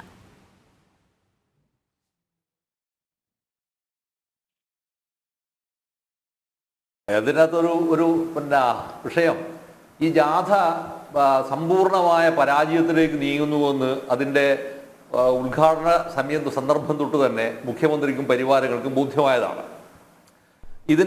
ഞാൻ അതിന് സംസാരിക്കുന്നതിന് മുൻപ് പറയാൻ ഉദ്ദേശിക്കുന്ന 2 കാര്യങ്ങൾ. ഒന്ന്, ഗവർണർ ഈ കേരളത്തിലെ മുഖ്യമന്ത്രിയുമായി സംസാരിക്കുന്ന സംഭവത്തിൻ്റെ ആദ്യഘട്ടങ്ങളൊക്കെ സംസാരിച്ചു എന്ന് പറഞ്ഞത് സത്യത്തിൽ ഗവർണർ കാണിച്ചിരിക്കുന്ന ഒരു നമ്മൾ പടുഭാഷ അവർ സാമാന്യ രീതിയിൽ പറഞ്ഞ ഒരു നാട്ടുമര്യാദയുടെ ഭാഗമായാണ് മുഖ്യമന്ത്രി പറഞ്ഞിരിക്കുന്ന കാര്യങ്ങൾ ഗവർണർ പരിഗണിച്ചത് എന്നാണ്. ആ പരിഗണിച്ചത് വാസ്തവത്തിൽ പാടുണ്ടായിരുന്നു എന്നത് സലീം പടവൂറിനെ പോലുള്ള ഒരാൾ മുന്നണിയുടെ ഭാഗമായി നിന്നുകൊണ്ട് ഈ ഒരു ചോദ്യം ചോദിക്കുമ്പോൾ അത് അങ്ങനെ ബ്ലഫായി പോകുന്നൊരു അവസ്ഥ അതിൻ്റെ പിറകിൽ വരുന്നുണ്ട്. മിസ്റ്റർ മടവൂർ, അതുകൊണ്ട് അതിനെ നമ്മൾ അങ്ങോട്ട് തള്ളിക്കണം, അത് വിട്ടേക്കുക. അത് അത്ര വലിയ ഗൗരവത്തിൽ ചർച്ച ചെയ്യേണ്ട ഒരു സംഭവമല്ല. പക്ഷെ ഈ ഒരു നാട്ടുമര്യാദ കാണിച്ചിരിക്കുന്ന ഒരാൾക്ക് തിരിച്ച് നാം കൊടുക്കേണ്ടത് എന്നാൽ തിരിച്ച് അതേ മര്യാദയാണ് കൊടുക്കേണ്ടത്. ഈ മര്യാദയുടെ സ്ഥാനത്താണ് പിന്നീട് നിങ്ങൾ എന്ത് ചെയ്തത്? നിങ്ങൾക്ക് ആവശ്യമുള്ളതും നിങ്ങൾക്ക് മാത്രം ആവശ്യമുള്ളതുമായിരിക്കുന്ന സംഭവങ്ങൾ മറ്റാരോടുമില്ലാതെ സ്വകാര്യമായി പോയി നടപ്പിലാക്കുന്ന ഒരു അവസ്ഥയിലേക്ക് ഈ സംഗതികൾ മാറ്റുകയാണ് ചെയ്തത്. അപ്പൊ അങ്ങനെ മാറ്റുക എന്ന് പറഞ്ഞാൽ അതിന്റെ അർത്ഥം എന്താണ്? അത് അങ്ങേയറ്റം ജനാധിപത്യ വിരുദ്ധമായ ഒരു പ്രക്രിയയാണ്. ഈ ജനാധിപത്യ വിരുദ്ധമായ പ്രക്രിയയുടെ ആഴം എന്താണെന്ന് സത്യത്തിൽ തിരിച്ചറിഞ്ഞിരിക്കുന്നവർ തന്നെയാണ് ഗവർണർ കണ്ണൂർക്കാരെ മുഴുവൻ തന്നെ വളരെ മ്ലേച്ഛമായ ഭാഷയിൽ അപമാനിച്ചു എന്ന് പറഞ്ഞിട്ടാണ് പിന്നീട് വന്നിരിക്കുന്ന പ്രയോഗങ്ങളെല്ലാം ഉണ്ടായത്. സത്യത്തിൽ ഗവർണർ പറഞ്ഞിരിക്കുന്ന സെന്റൻസ് ഞാനിത് ഒന്നുകൂടെ നിങ്ങളുടെ അറിവിലേക്കും ശ്രദ്ധക്കുമായി ഞാൻ വായിക്കാം. ഗവർണർ പറഞ്ഞിരിക്കുന്ന സംഭവം എന്താ പറഞ്ഞാൽ, Kannur has the bloody history of people killing each other എന്നാണ്. ദ ബ്ലഡി ഹിസ്റ്ററി ഓഫ്, ഈ ബ്ലഡി ഹിസ്റ്ററി എന്ന് പറയുന്നതിന്റെ അർത്ഥം എന്താണെന്ന് അറിയോ? ആ അർത്ഥം എന്താണെന്ന് അറിയണമെങ്കിൽ ഞാൻ നിങ്ങളുടെ മുമ്പിലേക്ക് ഒരു പുസ്തകം ഞാൻ കാണിച്ചു തരാം. ഈ പുസ്തകം എഴുതിയിരിക്കുന്നത് ആരാണെന്ന് പറഞ്ഞാൽ മരിച്ചുപോയ സമുന്നതനായ CPM നേതാവ് പാട്യം ഗോപാലേട്ടന്റെ മകൻ ഉല്ലേഖ് NP ഉല്ലേഖ് എഴുതിയിരിക്കുന്ന വർക്കാണ്. ആ വർക്കിന്റെ പേരെന്താണെന്ന് പറഞ്ഞാൽ Kannur inside India's bloodiest revenge politics എന്നാണ്. ഇതാണ് ആ പുസ്തകം. ഈ പുസ്തകത്തിന്റെ 1ാമത്തെ പേജ്, ഫസ്റ്റ് ചാപ്റ്റർ ആരംഭിക്കുന്നത് ഇവിടുന്നാണെന്ന് അറിയോ? 1969 തലശ്ശേരി നടന്നിരിക്കുന്ന ആദ്യത്തെ കൊലപാതകത്തിലാണ് ഈ പുസ്തകം ആരംഭിക്കുന്നത്. ഈ പുസ്തകം മറ്റാരും എഴുതിയതല്ല, ഒരു വിരോധിയും എഴുതിയതല്ല ഈ പുസ്തകം.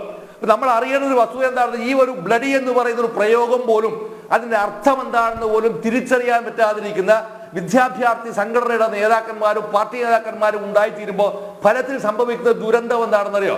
എഡ്യൂക്കേഷൻ മേഖല തകരുന്നു എന്ന് മാത്രമല്ല, മറിച്ച് സാംസ്കാരികമായി വരാവുന്ന ഒരു വലിയ അപജയം അതിന്റെ ഭാഗമായിട്ട് വരുന്നു എന്നാണ്. ഈ വരുന്നതിന്റെ ഭാഗമായാണ് ഇപ്പോൾ ഈ കേരളത്തിലെ ബാക്കിയുള്ള മന്ത്രിമാർ മുഴുവൻ തന്നെ ഈ ബസ്സിന്റെ അകത്താണല്ലോ യാത്ര ചെയ്തത്. ആ ബസ്സിന്റെ അകത്ത് യാത്ര തന്നെ ഏതെങ്കിലും ഒരു മന്ത്രി അയാൾക്ക് സ്വതന്ത്രമായി അഭിപ്രായം പറയാനുള്ള സ്വാതന്ത്ര്യമുണ്ടോ? ഇവിടെ വരുന്നത് എന്താണ്? ശരിക്ക് പഴയ അടിയന്തരാവസ്ഥ കാലത്ത് നാവടക്കൂ പണിയെടുക്കൂ എന്ന് പറഞ്ഞിരുന്ന കോൺഗ്രസിനെതിരെ ഏറ്റവും കൂടുതൽ രൂക്ഷമായി ഉന്നയിച്ചിരിക്കുന്ന ഒരു വിമർശനമായിരുന്നല്ലോ അത്. ഈ നാവടക്കൂ പണിയെടുക്കൂ എന്ന് പറഞ്ഞ വിമർശനത്തിനെ അനുസ്മരിപ്പിക്കും വിധമാണ് ഈ മന്ത്രിസഭാ അംഗങ്ങൾ മുഖ്യമന്ത്രി എന്ന് പറയുന്ന ആരുടെ സഞ്ചരിക്കുന്ന ഈ പിന്നെ ഭാരത് ബെൻസ് വണ്ടിക്കകത്ത് എടുത്ത് ഒരക്ഷരം ശ്വസിക്കണമെങ്കിൽ പോലും മുഖ്യമന്ത്രിയോട് ചോദിച്ചാൽ മാത്രമേ ശ്വസിക്കാൻ കഴിയുന്ന അവസ്ഥയിലേക്കുള്ള എന്താ പറയാ തനി പാവകളായി യാത്ര ചെയ്യുന്ന ഒരു സംഘമായി തീരുമ്പോൾ അതിലെന്ത് ഡെമോക്രസിയാണുള്ളത്? എന്തുകൊണ്ടാണ് ഈ മന്ത്രിമാരാരും തന്നെ നിങ്ങളോട് എതിർത്തൊന്നും സംസാരിക്കാത്തത്? ശരിക്ക് ഒരൊറ്റ കാര്യം കൂടെ, അത് മുന്നണി മര്യാദയുടെ ഭാഗമാണ്. ഈ മുന്നണി മര്യാദ എന്താണ് എന്ന് സത്യത്തിൽ ഞാനെന്തായാലും മുന്നണി കേട്ട് സംസാരിക്കുന്ന ഒരാളല്ലോ. സഖാവ് മടവൂറിനത് മനസ്സിലാവട്ടെ, കോമ്രേഡ് മടവൂറിനത് മനസ്സിലാവട്ടെ. ഇതുപോലും മനസ്സിലാവാതെ നമ്മളെന്ത് ചെയ്യാന്ന് പറയാം? നമ്മൾ വെറുതെ അനാവശ്യമായി ഈ ഗവർണറെ ഈ വിഷയത്തിനകത്തേക്ക് തെറ്റിദ്ധരിപ്പിക്കുന്ന രീതിയിൽ സംസാരിക്കുന്നത് ശരിയല്ല. രണ്ടാമത്തെ ആങ്കർ പറഞ്ഞിരിക്കുന്നത് രണ്ടാമത്തെ വിഷയത്തിലേക്ക് ഞാൻ വരികയാണ്. ഈ വിവരം എന്തിനാണ് ചോർത്തി കൊടുത്തത് എന്നുള്ളതാണ് ചോദ്യം. ചോർത്തി കൊടുത്തത് ഒറ്റ വിഷയത്തിന്റെ മേലെയാണ്. സംഭവം എന്ത് വേണമെന്നറിയോ? കേരളത്തിനകത്ത് വലിയ തോതിലുണ്ടായിരിക്കുന്ന സമ്മർദ്ദങ്ങളും വിഷയങ്ങളും ഉണ്ടായിത്തീരുന്നുവെന്നും അത് ഡെലിബറേറ്റ് ആയി നിർമ്മിക്കുകയും അങ്ങനെ ഈ അകന്നു പോയിരിക്കുന്ന പാർട്ടിയെയും അകന്നു പോയിരിക്കുന്ന ജനങ്ങളെയും മുഴുവൻ തന്നെ പാർട്ടിയിലേക്ക് കൊണ്ടുവരിക എന്ന് പറയുന്ന അങ്ങേയറ്റം മ്ലേച്ഛവും നികൃഷ്ടവും നീചവുമായിരിക്കുന്ന ഒരു സംഘാടന രീതിയാണ് വാസ്തവത്തിൽ ഈ കുട്ടികളെ കൊണ്ട് ഈ ചുടുചോറ് മാതിക്കാൻ ഈ കേരളത്തിലെ മുഖ്യമന്ത്രിയെ പ്രേരിപ്പിച്ചിട്ടുള്ള സംഭവം. അത് കണ്ണൂർ പൊളിറ്റിക്സ്, ഈ ബ്ലഡി പൊളിറ്റിക്സിന്റെ ഭാഗമാണ് എന്ന് അർത്ഥശങ്കക്കിടയില്ലാത്ത വിധം ഞാൻ പറയും. ഈ അർത്ഥശങ്കക്കിടയില്ലാത്തത് പറയുന്നത് കൊണ്ട് തന്നെയാണ് ഇത് മുഴുവൻ സ്ഥലത്തും മുഴുവൻ എങ്ങനെയാണ് മുഴുവൻ സ്ഥലത്തും തങ്ങളുടെ എതിരാളികളെ വിയോജിപ്പ് പറഞ്ഞിരിക്കുന്ന ആളുകളെ മുഴുവൻ തന്നെ ആക്രമിക്കുകയും പുലഭ്യം പറയുകയും പുലയാട്ടുകയും ചെയ്തിട്ടാണ് പോയത്. ഇതിൽ അത് ഏറ്റവും സങ്കടകരമായ ഒന്നാണ്. കഴിഞ്ഞ ദിവസം ഈ രണ്ട് ഫിസിക്കലി ഡിസേബിൾഡ് ആയിരിക്കുന്ന, അങ്ങനെ പറയാൻ പാടില്ല, അംഗപരിമിതരായിരിക്കുന്ന ഒരാൾ സമരത്തിൽ പങ്കെടുത്തു. ആ സമരത്തിൽ പങ്കെടുത്തപ്പോൾ പടുവിഡ്ഢിയായ EP ജയരാജനെ പോലത്തെ കക്ഷികൾ പറഞ്ഞ സംഭവം എന്താണ്? ഞാൻ യൂണിവേഴ്സൽ ഇഡിയറ്റ് എന്നാ വിളിച്ച് അയാൾ പറഞ്ഞാൽ ഈ കാല് മര്യാദയ്ക്കില്ലാത്തവനെ ഈ പൊതുജയത്തിന് പറഞ്ഞേക്കേണ്ട വല്ല കാര്യമുണ്ടോ? അങ്ങനെ പറഞ്ഞേച്ചവനെ തല്ലണമെന്നാണ് പറഞ്ഞേച്ചവനെയാണ് പിന്നെ ശിക്ഷിക്കേണ്ടത് എന്നാണ്. ഞാൻ ഈ EP ജയരാജൻ ഉൾപ്പെടെ ആളോട് പറയട്ടെ, ഞാൻ വരുന്നത് പിണറായിയിൽ നിന്നാണ്. ഈ പിണറായിയിലെ പഴയ CPIM-ന്റെ ലോക്കൽ കമ്മിറ്റിക്കകത്ത് അഭിവക്ത ലോക്കൽ കമ്മിറ്റിക്കകത്ത് പോളിയോ ബാധിച്ച് 2 കാലം തകർന്നു പോയിരിക്കുന്ന ഒരു ഉശിരനായ സഖാവ് ഉണ്ടായിരുന്നു. ആ സഖാവിന്റെ പേരാണ് ലക്ഷ്മണൻ. ബീഡി തൊഴിലാളിയാണ്, ബീഡിക്കമ്പിയുടെ മേസ്ത്രിയാണ്. അഭിവക്ത പിണറായിയിലെ പന്തക്കപ്പാറ എന്ന് പറഞ്ഞ സ്ഥലത്തിലെ CPIM-ന്റെ ബ്രാഞ്ച് സെക്രട്ടറി ആയിരുന്നു അദ്ദേഹം നടത്തിയിരിക്കുന്ന സമരങ്ങൾ എത്രയാണ്, പ്രക്ഷോഭങ്ങൾ എത്രയാണ് അറിയില്ലെങ്കിൽ EP ജയരാജൻ ആരോടൊന്നും ചോദിച്ചു നോക്കണം, അല്ലെങ്കിൽ പിണറായിയിലെ ഈ മുഖ്യമന്ത്രിയോട് വിളിച്ചു ചോദിക്കണം. അദ്ദേഹം ആ പിണറായി ലോക്കൽ കമ്മിറ്റി ഇയാളുണ്ടായിട്ടില്ല, പക്ഷേ ചോദിച്ചു അന്വേഷിച്ചു നോക്കണം. അപ്പൊ ഇവിടെയാണ് നമ്മൾ തിരിച്ചറിയുന്നത്. അറിയാം, അംഗപരിമിതം എന്ന് പറയുന്ന സംഭവം എന്താണ്? അത് അംഗപരിമിതി മാത്രമാണ്. പോരാട്ട വീരത്തിന് അംഗപരിമിതി വിഷയമല്ലടോ. ആരാണ് നിങ്ങളോട് പറഞ്ഞത് ഇങ്ങനെ ഇത്ര അധമത്വപൂർണ്ണമായിരിക്കുന്ന പ്രസ്താവന നടത്തുമ്പോൾ നിങ്ങൾ അറിയേണ്ടത് എന്താണെന്ന് അറിയോ? ഇന്നോവ കാറിൽ കയറിയിട്ട് ഈ രാവിലെ മുതൽ വൈകുന്നേരം വരെ കിട്ടാവുന്ന ഭക്ഷണം കഴിച്ച് ഒന്നും അറിയേണ്ട യാത്ര ചെയ്യാണ്. എന്നിട്ട് ആ യാത്രക്ക് പറയുന്ന പേരെന്താണ്? പ്രഭാത ഭക്ഷണം. പൗരപ്രമുഖരുമായി ആരാണ് ഈ പൗരപ്രമുഖൻ? ഏതവനാണ് ഈ പൗരപ്രമുഖൻ? നാട്ടാറു കമ്മ്യൂണിസ്റ്റ് വിരുദ്ധന്മാരായിരിക്കുന്ന ആളുകളെ മുഴുവൻ തന്നെ നിങ്ങൾ വിളിച്ചു കൂട്ടുക. ആ വിളിച്ചു കൂട്ടിട്ട് അവരെ കൂടെ നിങ്ങൾക്ക് ആവശ്യമുള്ള ലക്ഷക്കണക്കിന് ഉറുപ്പിയുടെ ഭക്ഷണം വാങ്ങി വിതരണം ചെയ്യുകയും അത് മൃഷ്ടാനം ഭോജിക്കുകയും ചെയ്യുക. എന്നിട്ട് പറയാ ഏത് പൗരപ്രമുഖൻ? ആരാണ് പൗരപ്രമുഖൻ? ഇനി രണ്ടാമത്തെ വിഷയം നിങ്ങൾ എടുക്കൂ. ഒരു സെക്കൻഡ് വേണം. രണ്ടാമത്തെ വിഷയം നിങ്ങൾ എടുക്കൂ.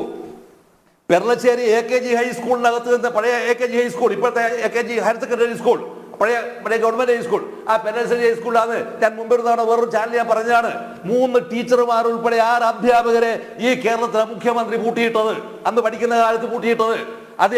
അതിൽ ഈ പറയുന്ന ടീച്ചർമാരെല്ലാം എന്നെ പഠിപ്പിച്ചവരും കൂടിയാണ്. അതിൽ ഒരു ടീച്ചർ മാത്രമേ ഇപ്പൊ ജീവിച്ചിട്ടുള്ളൂ, ബാക്കിയെല്ലാവരും മരിച്ചു. ആ മരിച്ചിരിക്കുന്ന ഇവർക്ക് മൂത്രം ഒഴിക്കണം എന്ന് പറഞ്ഞപ്പോ കുപ്പി കൊണ്ടുപോയി കൊടുത്ത വിദ്വാനാണ് ഈ കേരളത്തിലെ മുഖ്യമന്ത്രി.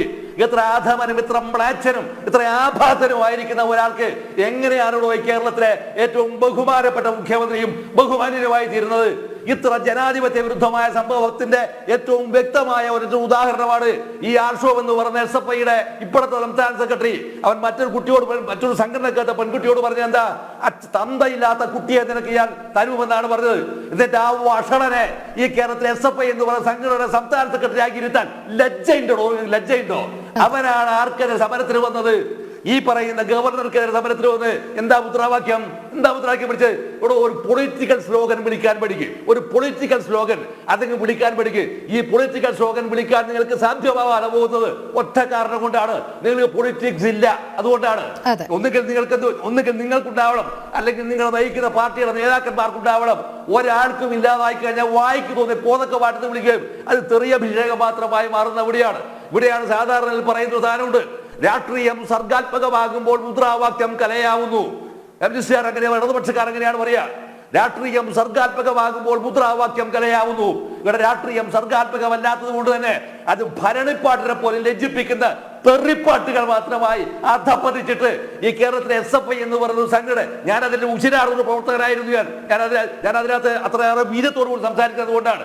ഇങ്ങനെ വരാവുന്ന ഒരു സമ്പന്നമായിരിക്കുന്ന ഒരു ചരിത്രവും പൈതൃകവും പാരമ്പര്യമുള്ള സംഘടനയെ അവരവന്റെ താല്പര്യത്തിന് വേണ്ടി മാത്രമായി ഉപയോഗിച്ചതിന്റെ സാമൂഹികവും രാഷ്ട്രീയവുമായിരിക്കുന്ന ദുരന്തം എന്താണെന്ന് അറിയുമോ? ആ ദുരന്തമാണ് സത്യത്തിൽ ഇവിടെ കണ്ടത്. ജനം പാർട്ടിയിൽ നിന്ന് പൂർണ്ണമായും അകന്നു പോയിരിക്കുന്നു. അവിടെയാണ് ആര് വരുന്നത്? ആരിഫ് മുഹമ്മദ് ഖാൻ. അദ്ദേഹം എന്ത് ചെയ്യാണ്?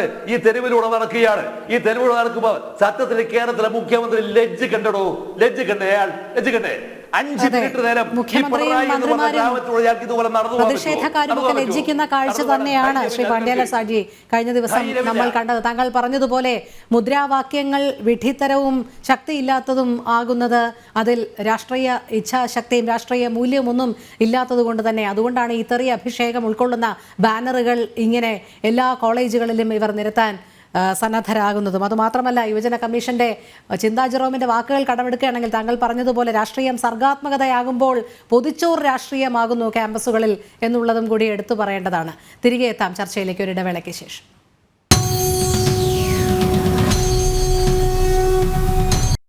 ചർച്ചയിലേക്ക് വീണ്ടും ശ്രീ സലിം മടവൂർ.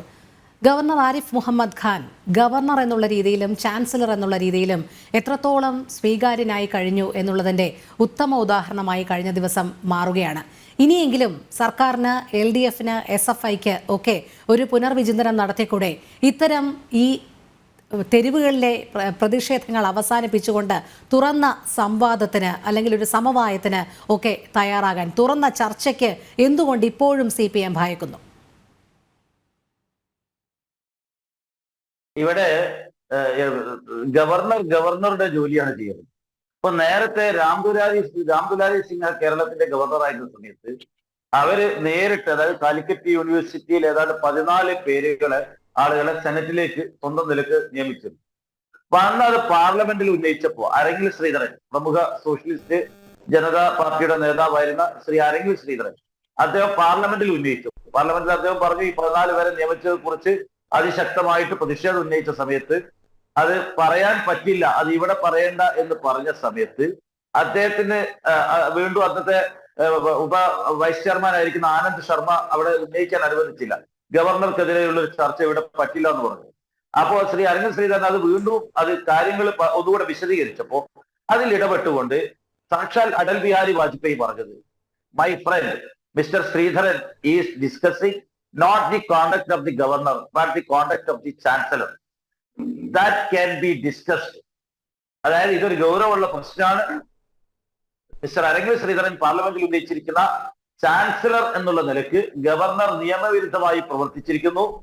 അത് ഇവിടെ ചർച്ച ചെയ്യപ്പെടേണ്ടതാണെന്ന് BJPയുടെ അക്കാലത്തെ സമുന്നത നേതാവും മുൻ പ്രധാനമന്ത്രിയുമായ സാക്ഷാൽ അടൽ ബിഹാരി വാജ്പേയി അരവിന്ദ് ശ്രീധരന്റെ ആ പ്രമേയത്തെ അല്ലെങ്കിൽ അദ്ദേഹം അവിടെ പാർലമെന്റിൽ ഉന്നയിച്ചതിനെ അനുകൂലിച്ചുകൊണ്ടാണ് പറഞ്ഞത്.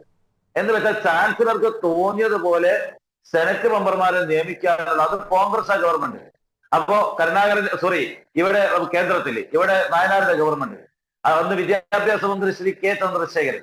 അപ്പൊ തോന്നിയതുപോലെ സെനറ്റ് മെമ്പർമാരെ നിയമിച്ച നടപടിയോട് വിയോജിപ്പ് ഉള്ളത് കൊണ്ടാണ് സാക്ഷാൽ വാജ്പേയി പാർലമെന്റിൽ പറഞ്ഞത്, എന്റെ ഫ്രണ്ട് അരവിന്ദ് ശ്രീധരന്റെ ഈ പ്രശ്നം ചർച്ച ചെയ്യണം, സ്ഥാനത്ത് ചാൻസലർ എന്നുള്ള നിലക്ക് നിയമവിരുദ്ധമായി പ്രവർത്തിച്ചു എന്നുള്ള അദ്ദേഹത്തിന്റെ ആരോപണത്തിനോട് അനുകൂലമായ സമീപനമാണ് അടൽ ബിഹാരി വാജ്പേയി അന്ന് പാർലമെന്റിൽ സ്വീകരിച്ചത്. അത് നമ്മൾ ഉൾക്കൊള്ളേണ്ടതുണ്ട്. അപ്പോ സ്വാഭാവികമായും ഇത്തരത്തിൽ നിയമവിരുദ്ധമായിട്ട് ഗവർണർക്ക് ചാൻസലർ എന്നുള്ള നിലയിലും പ്രവർത്തിക്കാൻ സാധിക്കില്ല. ആ ചെയ്യുന്നത് തെറ്റാണ്. അദ്ദേഹം ഇവിടുത്തെ സംഘപരിവാറിന്റെ ആളുകളെ നിയമവിരുദ്ധമായി കൊണ്ട് യൂണിവേഴ്സിറ്റികളിലേക്ക് നോമിനേറ്റ് ചെയ്യുന്നതിന് എതിർക്കപ്പെടേണ്ടതാണ്. നേരത്തെ ഇവിടെ SFIയുടെ ചില പ്രവർത്തനങ്ങൾ ചൂണ്ടിക്കാട്ടി എല്ലാ SFIയുടെ പ്രവർത്തനങ്ങളെയും ന്യായീകരിക്കാനല്ല ഞാൻ വന്നിരിക്കുന്നത്. ശ്രീ സലിം മടവൂർ, ഒരു കാര്യം ഒന്ന് ഇടപെട്ട് ചോദിച്ചു കൊള്ളട്ടെ. ഇവിടെ ചാൻസലർ എന്നുള്ള രീതിയിൽ സമർപ്പിച്ച ലിസ്റ്റിൽ അയോഗ്യത LDF സർക്കാർ കണ്ടെത്തിയത് എവിടെയാണ്? KK രാഗേഷിന്റെ ഭാര്യയടക്കം അസിസ്റ്റന്റ് പ്രൊഫസർ തസ്തികയിലേക്ക് നിയമിച്ചത്, ഗോപിനാഥ് രവീന്ദ്രന്റെ പുനർനിയമനം, ഇതൊക്കെ ഒരു ഭാഗത്ത് നിൽക്കുമ്പോൾ ചാൻസലർക്ക് നൽകിയ ലിസ്റ്റിൽ മാത്രം ഈ അയോഗ്യരെ അല്ലെങ്കിൽ അയോഗ്യത കണ്ടെത്തിയത് ഏതൊക്കെ രീതിയിലാണ്? അവർ അയോഗ്യരായത് എങ്ങനെയാണ്? ചാൻസലർക്ക് ലിസ്റ്റ് കൊടുത്താൽ ആ ലിസ്റ്റിൽ എന്തെങ്കിലും അയോഗ്യതയുണ്ടെങ്കിൽ അത് തിരിച്ചയച്ചുകൊണ്ട് യോഗ്യരായ പട്ടിക കൊടുക്കാൻ ചാൻസലർക്ക് ആവശ്യപ്പെടാം. അല്ലാതെ തനിക്ക് സ്വന്തം നിലക്ക് ഗവർണർ എന്നുള്ള നിലക്ക് അധികാരം പ്രയോഗിക്കാൻ സാധിക്കില്ല. ഇഷ്ടംപോലെ തെളിവുകൾ ഭരണഘടനാ നിർമ്മാണ സഭയിലെ ചർച്ചകളുടെ ഇഷ്ടംപോലെ തെളിവുകൾ നിങ്ങൾക്ക് തരാം. അത് എല്ലാം കൂടെ ചർച്ച ചെയ്യാനുള്ള ഒരു സമയം ഇവിടെ ഇല്ലാത്തത് കൊണ്ടാണ്. അപ്പൊ അദ്ദേഹത്തിന് സ്വന്തം നിലക്ക് ചാൻസലർ എന്നുള്ള നിലക്ക് കൊടുക്കാൻ പറ്റില്ല. ഭരണഘടനാ നിർമ്മാണ സഭയിൽ അവിടെ തന്നെ ചോദ്യം വന്നിട്ടുണ്ട്. ആ സമയത്തും HV കാമത്ത് ഇന്ത്യൻ പാർലമെന്റിൽ ഉന്നയിച്ചിട്ടുണ്ട്. അന്നത്തെ സോഷ്യലിസ്റ്റ് നേതാവ്, ഗവർണർമാർ സ്വന്തം നിലക്ക് പ്രവർത്തിച്ചാൽ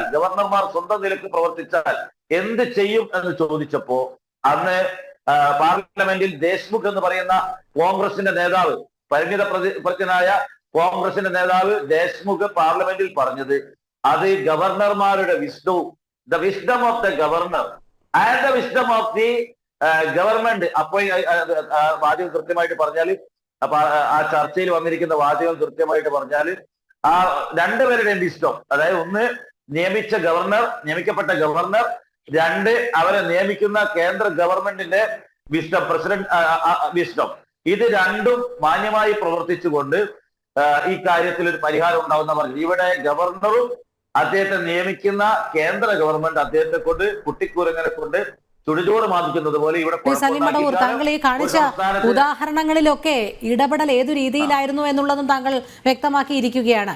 എങ്ങനെ വേണം ഇടപെടൽ, അഭിപ്രായം സ്വീകാര്യമാണോ എന്നുള്ളതൊക്കെ മാന്യമായ രീതിയിലുള്ള രാഷ്ട്രീയ ഭാഷയിലായിരുന്നു. അല്ലാതെ വാലാട്ടി, പേപ്പട്ടി, ഷൂ നക്കി ഇങ്ങനെയൊന്നും ആയിരുന്നില്ല. അതെന്തുകൊണ്ട് ഒഴിവാക്കാൻ സാധിക്കുന്നില്ല? അതേ മാന്യമായ ഭാഷയിൽ തന്നെ പ്രതികരിക്കൂ, സംവാദത്തിന് തയ്യാറാകൂ, ചർച്ച സ്വീകരിക്കൂ. ഇതെവിടെയാണ് മാന്യത? ഒരു സർക്കാർ പാലിക്കേണ്ടുന്ന മാന്യത എവിടെയാണ്? പ്രോട്ടോകോൾ ലംഘനത്തിനെ കുറിച്ചുള്ള വാദോരാതെ മുഖ്യമന്ത്രി പറഞ്ഞല്ലോ. മുഖ്യമന്ത്രി എന്നുള്ള സ്ഥാനത്ത് നിന്ന് അദ്ദേഹം സ്വീകരിക്കേണ്ട ചില പ്രോട്ടോകോളുകളില്ലേ? അതെവിടെയാണ് പാളിയത്? രോഹിണി, എന്റെ ഭാഗത്ത് ഇവിടെ ബ്ലഡി കണ്ണൂർ എന്ന് പറഞ്ഞത് ഡിക്ഷണറി പ്രകാരം ശരിയാന്ന് പറയുന്നു.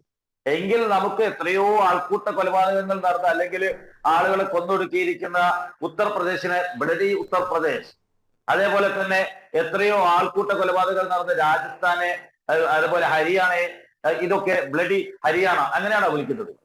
ഓരോ പ്രദേശത്ത് അങ്ങനെയാണെങ്കിൽ മുഹമ്മദ് റിയാസിന്റെ പരാമർശമോ ശ്രീ സലിം മടവൂർ അത് അനുകൂലിക്കുന്നുണ്ടോ? മുഹമ്മദ് റിയാസിന്റെ പരാമർശം എന്തായിരുന്നു? ഷട്ട് യുവർ ബ്ലഡി മൗത്ത് എന്ന് പറയാൻ അറിഞ്ഞൂടാത്തത് കൊണ്ടല്ല എന്ന് പറഞ്ഞാൽ അത് പറഞ്ഞു കഴിഞ്ഞു, മാധ്യമങ്ങൾക്ക് മുൻപാകെയാണ്. അതേക്കുറിച്ച് ഓരോ വ്യക്തികളായിട്ടുള്ള പ്രയോഗം. വ്യക്തികളാണോ മന്ത്രി? സഭയിലെ മന്ത്രി വ്യക്തിയാണോ? വ്യക്തി പരാമർശമാണോ അത്? അല്ല, അതൊരു കേസിലായിട്ടുള്ള പ്രയോഗമാണ് അത് നടത്തിയത്. ഇവിടെ ഞാൻ പറഞ്ഞത് ബ്ലഡി കണ്ണൂർ എന്ന് നിങ്ങൾക്ക് വിളിക്കാമെങ്കിൽ ഇന്ത്യയിലെ ജനങ്ങൾക്ക് ഉത്തർപ്രദേശിലെ ബ്ലഡി ഉത്തർപ്രദേശ്, ഇത്രയും ആളുകളുടെ മരണത്തിന് കാരണമായ ധാരാളം ആൾക്കൂട്ട കൊലപാതകം നടന്ന ഒരു സംസ്ഥാനമാണ്. വർഗീയ കലാപങ്ങൾ നടന്ന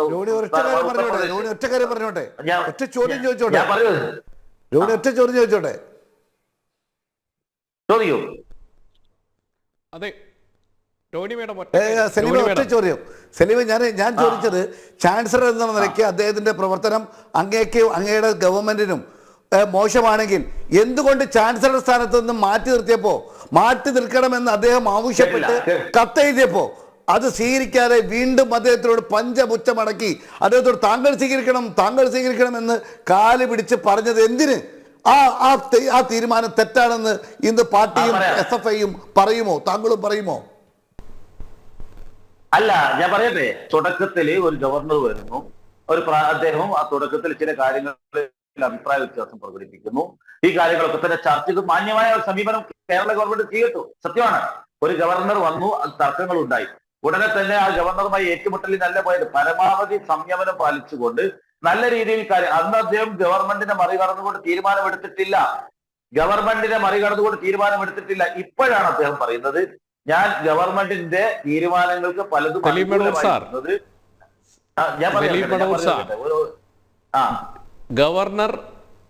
ഗവർണർ പറഞ്ഞത് കൃത്യമാണ്. ബ്ലഡി ക്രിമിനൽസ് തന്നെയാണ്. നിങ്ങൾ ഈ കേരളത്തിൽ SFIക്കാരൻ ചെയ്തിട്ടുള്ള ഒരു ചരിത്രം ഒന്ന് പരിശോധിക്കണം. ഞാനൊന്ന് ചോദിക്കട്ടെ, ലോകം മുഴുവൻ അംഗീകരിക്കുന്ന ബ്രാൻഡ് അംബാസിഡർ ആയിരുന്ന TP ശ്രീനിവാസനെ തെരുവിലിട്ട് അടിച്ചതാരാ? ഈ ബ്ലഡി ക്രിമിനൽസ് അല്ലേ? ഞാനൊന്ന് ചോദിക്കട്ടെ,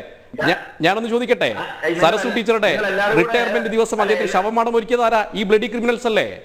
നിങ്ങൾ മഹാരാജാസ് കോളേജിലെ പ്രിൻസിപ്പൽ ബീന ടീച്ചറുടെ കസേര കത്തിച്ചതാരാ? ഈ ബ്ലഡി ക്രിമിനൽസ് അല്ലേ? ഈ കേരളത്തിൽ അന്ധനായിട്ടുള്ള ഒരു വിദ്യാർത്ഥി ജയിച്ചപ്പോ, അത് കേരളവർമ്മ കോളേജിൽ KSUകാരൻ ജയിച്ചപ്പോ അവനെ ഉരുക്കുമുഷ്ടി കൊണ്ട് തോൽപ്പിച്ചത് ഈ ബ്ലഡി ക്രിമിനൽസ് അല്ലേ? അപ്പൊ ഈ ബ്ലഡി ക്രിമിനൽസ് എന്ന് പറയുന്നത് വളരെ കറക്റ്റാണ് SFIയെ സംബന്ധിച്ചിടത്തോളം. നിങ്ങൾ മനസ്സിലാക്കണം, ഈ കേരളത്തിന്റെ ക്യാമ്പസുകളിൽ, കേരളത്തിലെ യൂണിവേഴ്സിറ്റികളിൽ ജനാധിപത്യം പുലരാൻ വേണ്ടി ശ്രമിച്ചതിന്റെ പേരിലാണ് നിങ്ങൾ ആരിഫ് മുഹമ്മദ് ഖാനെ വേട്ടയാടുന്നത്. സലീം അടൂർ സാർ, ഞാനൊന്ന് ചോദിക്കട്ടെ, നിങ്ങളുടെ MP രാജേഷിന്റെ ഭാര്യ നികിത കടിച്ചേരിക്ക് എന്തിന്റെ അടിസ്ഥാനത്തിലാണ് യൂണിവേഴ്സിറ്റിയിൽ നിങ്ങൾ നിയമനം കൊടുത്തത്? KK രാഗേഷിന്റെ ഭാര്യ പ്രിയ വർഗീസിന് നിങ്ങൾ എന്തിന്റെ അടിസ്ഥാനത്തിലാണ് നിങ്ങൾ യൂണിവേഴ്സിറ്റികളിൽ അപ്പോയിന്റ്മെന്റ് കൊടുത്തത്? ഇനി B ബിജുവിന്റെ ഭാര്യ, ഷംസീറിന്റെ ഭാര്യ, ഇനി ആർഷോയുടെ ഗേൾഫ്രണ്ടിനെ പോലും കൃത്രിമമായിട്ട് സർട്ടിഫിക്കറ്റ് ഉണ്ടാക്കിക്കൊണ്ട് ഇവിടെ നിയമനം നടത്താൻ ശ്രമിച്ചവരാണ് ഈ ബ്ലഡി ക്രിമിനൽസ്. അപ്പൊ നിങ്ങൾ മനസ്സിലാക്കണം, എല്ലാ കാലഘട്ടത്തിലും ജനാധിപത്യത്തെ ഇവിടെ ഇല്ലാതാക്കിക്കൊണ്ട് കമ്മ്യൂണിസ്റ്റ് സമഗ്രാധിപത്യത്തിലേക്ക് കേരളത്തിലെ യൂണിവേഴ്സിറ്റികളെ മാറ്റുന്ന ഈ കമ്മ്യൂണിസ്റ്റ് സ്വേച്ഛാധിപത്യത്തെയാണ് ആരിഫ് മുഹമ്മദ് ഖാൻ ഇല്ലാതാക്കിയിട്ടുള്ളത്. SFIയുടെ രാവണക്കോട്ടകളെ തച്ച് തകർക്കാൻ വന്നിട്ടുള്ള അഭിനവ രാമനായിട്ടാണ് ഞങ്ങൾ ആരിഫ് മുഹമ്മദ് ഖാനെ കാണുന്നത്, യാതൊരു സംശയവും വേണ്ട. അപ്പൊ സ്വാഭാവികമായിട്ട് നിങ്ങൾ ഈ വാതോരാതെ ഈ ജനാധിപത്യം പുലരുന്നതിനെ കുറിച്ചും SFIയുടെ വിപ്ലവമൊക്കെ പറയുമ്പോൾ സ്വാഭാവികമായും നിങ്ങൾ ചിന്തിക്കുക, കേരളത്തിന്റെ ചരിത്രത്തിൽ ആദ്യമായിട്ട് SFIക്കാരൻ മുട്ടുമടക്കിയിട്ടുണ്ടെങ്കിൽ അത് ആരിഫ് മുഹമ്മദ് ഖാന്റെ ഇച്ഛാശക്തിക്ക് മുമ്പിലാണ്, ഗവർണറുടെ ഇച്ഛാശക്തിക്ക് മുമ്പിലാണ്. AK ആന്റണി അല്ല, K കരുണാകരനല്ല, ഉമ്മൻചാണ്ടിയല്ല. അത് നിങ്ങൾ ഓർക്കുക. അതാണ് KM മാണിയല്ല ആരിഫ് മുഹമ്മദ് ഖാൻ എന്നുള്ള കാര്യം നിങ്ങൾ ഓർക്കുക. ഇവിടുത്തെ രാമണക്കോട്ടകളായിട്ടുള്ള ഇടതുപക്ഷത്തിന്റെ യൂണിവേഴ്സിറ്റികളെ ജീവവായു ഉണ്ടാവണം, ജനാധിപത്യം വരണം. ആ ജനാധിപത്യത്തിന് വേണ്ടിയുള്ള ശ്രമമാണ് നമ്മൾ എല്ലാവരും ഒരുമിച്ച് ചെയ്യേണ്ടത്. നിങ്ങൾക്ക് അഭിപ്രായ വ്യത്യാസം ഉണ്ടെങ്കിൽ സ്വാഭാവികമായിട്ട് നിങ്ങൾക്ക് സലീം മടവൂർ, അതിന് ഉത്തരം താങ്കൾ ഇതുവരെ നൽകിയില്ല. അതായത് എന്തിനായിരുന്നു ഈ തെരുവ് യുദ്ധങ്ങളൊക്കെ സംഘടിപ്പിച്ചത്? എന്തിനായിരുന്നു ഗവർണർ പോയ വഴിയൊക്കെ ചോർത്തി നൽകിയത്? എന്തിനായിരുന്നു ഇത്ര രീതിയിലുള്ള വെല്ലുവിളി, കാല് കുത്തിക്കില്ല ചാൻസലറെ എന്നുള്ള രീതിയിലുള്ള ഈ വെല്ലുവിളി നടത്തിയത്? താങ്കൾ പറഞ്ഞതുപോലെ മാന്യമായ രീതിയിൽ, മാന്യമായ ഭാഷയിൽ തുടക്കത്തിൽ കാണിച്ചതുപോലെ എന്നിപ്പോ സൂചിപ്പിച്ചല്ലോ. അങ്ങനെയാണെങ്കിൽ അത് പിന്നെ ഉടനീളം തുടർന്നുകൂടായിരുന്നു. എവിടെയാണ് സമനില തെറ്റിയത് സർക്കാരിന്? ഞാൻ പറയുന്നത് രോഹിത്, ഞാൻ സംസാരിക്കുന്ന സമയത്ത് ഇദ്ദേഹം ഒരു മൈതാന പ്രസംഗം നടത്തുകയാണ് ചെയ്യുന്നത്. ഇവിടെ BJPക്കാരും കോൺഗ്രസ് KSUക്കാരും ഒക്കെ എല്ലാ പാർട്ടികളും ഏറിയും കുറഞ്ഞും ക്യാമ്പസുകളിൽ പരസ്പരം കുത്തിമലർത്തിയിട്ടുണ്ട്. KSUവിന് സ്വാധീനമുള്ള സമയത്ത് നമ്മുടെ ബ്രിട്ടോ അടക്കമുള്ള എത്രയോ ആളുകളെ ഈ സംസ്ഥാനത്ത് കുത്തിക്കൊലപ്പെടുത്തിയിട്ടുണ്ട്. അതേപോലെ ഓരോ പാർട്ടികളും സ്വാധീനത്തിനനുസരിച്ച് ചെയ്തിട്ടുണ്ട്. അതിനെയൊന്നും എന്നെ സംബന്ധിച്ച് അനുകൂലിക്കുന്നില്ല. SFIയുടെ കലാലയത്തിൽ മറ്റ് പാർട്ടികളെ രാഷ്ട്രീയം അനുവദിക്കാത്ത സമീപനത്തോടും എനിക്ക് വ്യക്തിപരമായി വിയോജിപ്പെട്ട എല്ലാ രാഷ്ട്രീയ പാർട്ടികളും, എല്ലാ വിദ്യാർത്ഥി സംഘടനകളും ക്യാമ്പസുകളിൽ സ്വതന്ത്രമായി പ്രവർത്തിക്കുകയും കൂടുതൽ പിന്തുണയുള്ള വിദ്യാർത്ഥി സംഘടനകൾ വിദ്യാർത്ഥികളുടെ നേതൃത്വത്തിൽ വരികയും വേണമെന്നുള്ള വ്യക്തമായ നിലപാടുള്ള ആളാണ്. അതുകൊണ്ട് ഒരു ക്യാമ്പസിൽ ഒരു പാർട്ടിയെ പാടുള്ളൂ, മറ്റു പാർട്ടികൾ പാടില്ല എന്നുള്ള അത്തരം സമീപനങ്ങളോടൊന്നും എനിക്ക് യോജിപ്പില്ല. എന്നെ സംബന്ധിച്ച് ഞാനിവിടെ വന്നിരിക്കുന്നത് ഗവർണർക്ക് ഭരണഘടനാപരമായി കിട്ടിയിരിക്കുന്ന ഡിസ്ക്രിഷണറി പവർ മാത്രമേ ഉപയോഗിക്കാൻ പാടുള്ളൂ. സ്വന്തം നിലയ്ക്ക് ഗവർണർമാർ ഓരോ സംസ്ഥാനത്തും പ്രവർത്തിക്കാൻ തുടങ്ങിയാൽ ഭരണഘടനാ സ്തംഭനമുണ്ടാവും. ഞാൻ നേരത്തെ പറഞ്ഞതുപോലെ ഗവർണർ ആ സ്ഥാനത്ത് തുടരാൻ യോഗ്യനല്ല. കേരളത്തിലേക്ക് ഞാൻ പറഞ്ഞു തീർത്തിട്ട് സംസാരിക്കും. കേരളത്തിലെ ഗവർണർ ആ സ്ഥാനത്ത് തുടരാൻ അർഹനല്ല. എന്തുകൊണ്ടെന്ന് വെച്ചാൽ അദ്ദേഹത്തിന്റെ പ്രതിജ്ഞയില് വളരെ വ്യക്തമായിട്ട് പറയുന്നുണ്ട്. ആ ഓത്തില് ഞാൻ പറയുന്നത്, I do swear in the name of God that I will faithfully execute the solemnity of office, solemnly of office of governor, or discharge the functions of the governor of name പറഞ്ഞിട്ട്, and will do the best of my ability, preserve, protect and defend the constitution and the law, and that I will devote myself to the service and the well-being of the people of the state എന്ന് പറയുന്നത്. അപ്പൊ അദ്ദേഹം തന്നെ പറയുന്നു, ഞാൻ ഈ നിയമത്തെ മറികടന്നുകൊണ്ട്, ഭരണഘടനയെ മറികടന്നുകൊണ്ട്, നിലവിലുള്ള നിയമത്തെ മറികടന്നുകൊണ്ട്, ഉത്തരവുകളെ മറികടന്നുകൊണ്ട് മുഖ്യമന്ത്രി സമ്മർദ്ദം ചെലുത്തി പറഞ്ഞപ്പോൾ ഞാൻ ഇതാ ഒരു വൈസ് ചാൻസലറെ നിയമിച്ചു പോയി എന്ന് പറഞ്ഞാൽ സത്യപ്രതിജ്ഞാ ലംഘനം നടത്തി എന്നാണ്. ആ ഗവർണർ സ്ഥാനത്ത് തുടരുന്നതിന് ധാർമ്മികമായ അവകാശമുണ്ടോ? ശരി ശ്രീ സലീം മടവൂർ, ആദ്യത്തെ അതേ വാചകത്തിൽ തന്നെയാണ് നിൽക്കുന്നത്. അദ്ദേഹം സത്യപ്രതിജ്ഞാ ലംഘനം നടത്തിയെന്ന്. പക്ഷേ ഗവർണർക്ക് ചില കാര്യങ്ങളിൽ വിവേചന അധികാരം ഉണ്ട് എന്നുള്ളത് താങ്കൾ ബോധപൂർവം മറക്കുകയാണ് എന്നുള്ളതാണ് ഇവിടുത്തെ വസ്തുത. ചർച്ചയിലേക്ക് എത്താം ഒരിടവേളയ്ക്ക് ശേഷം.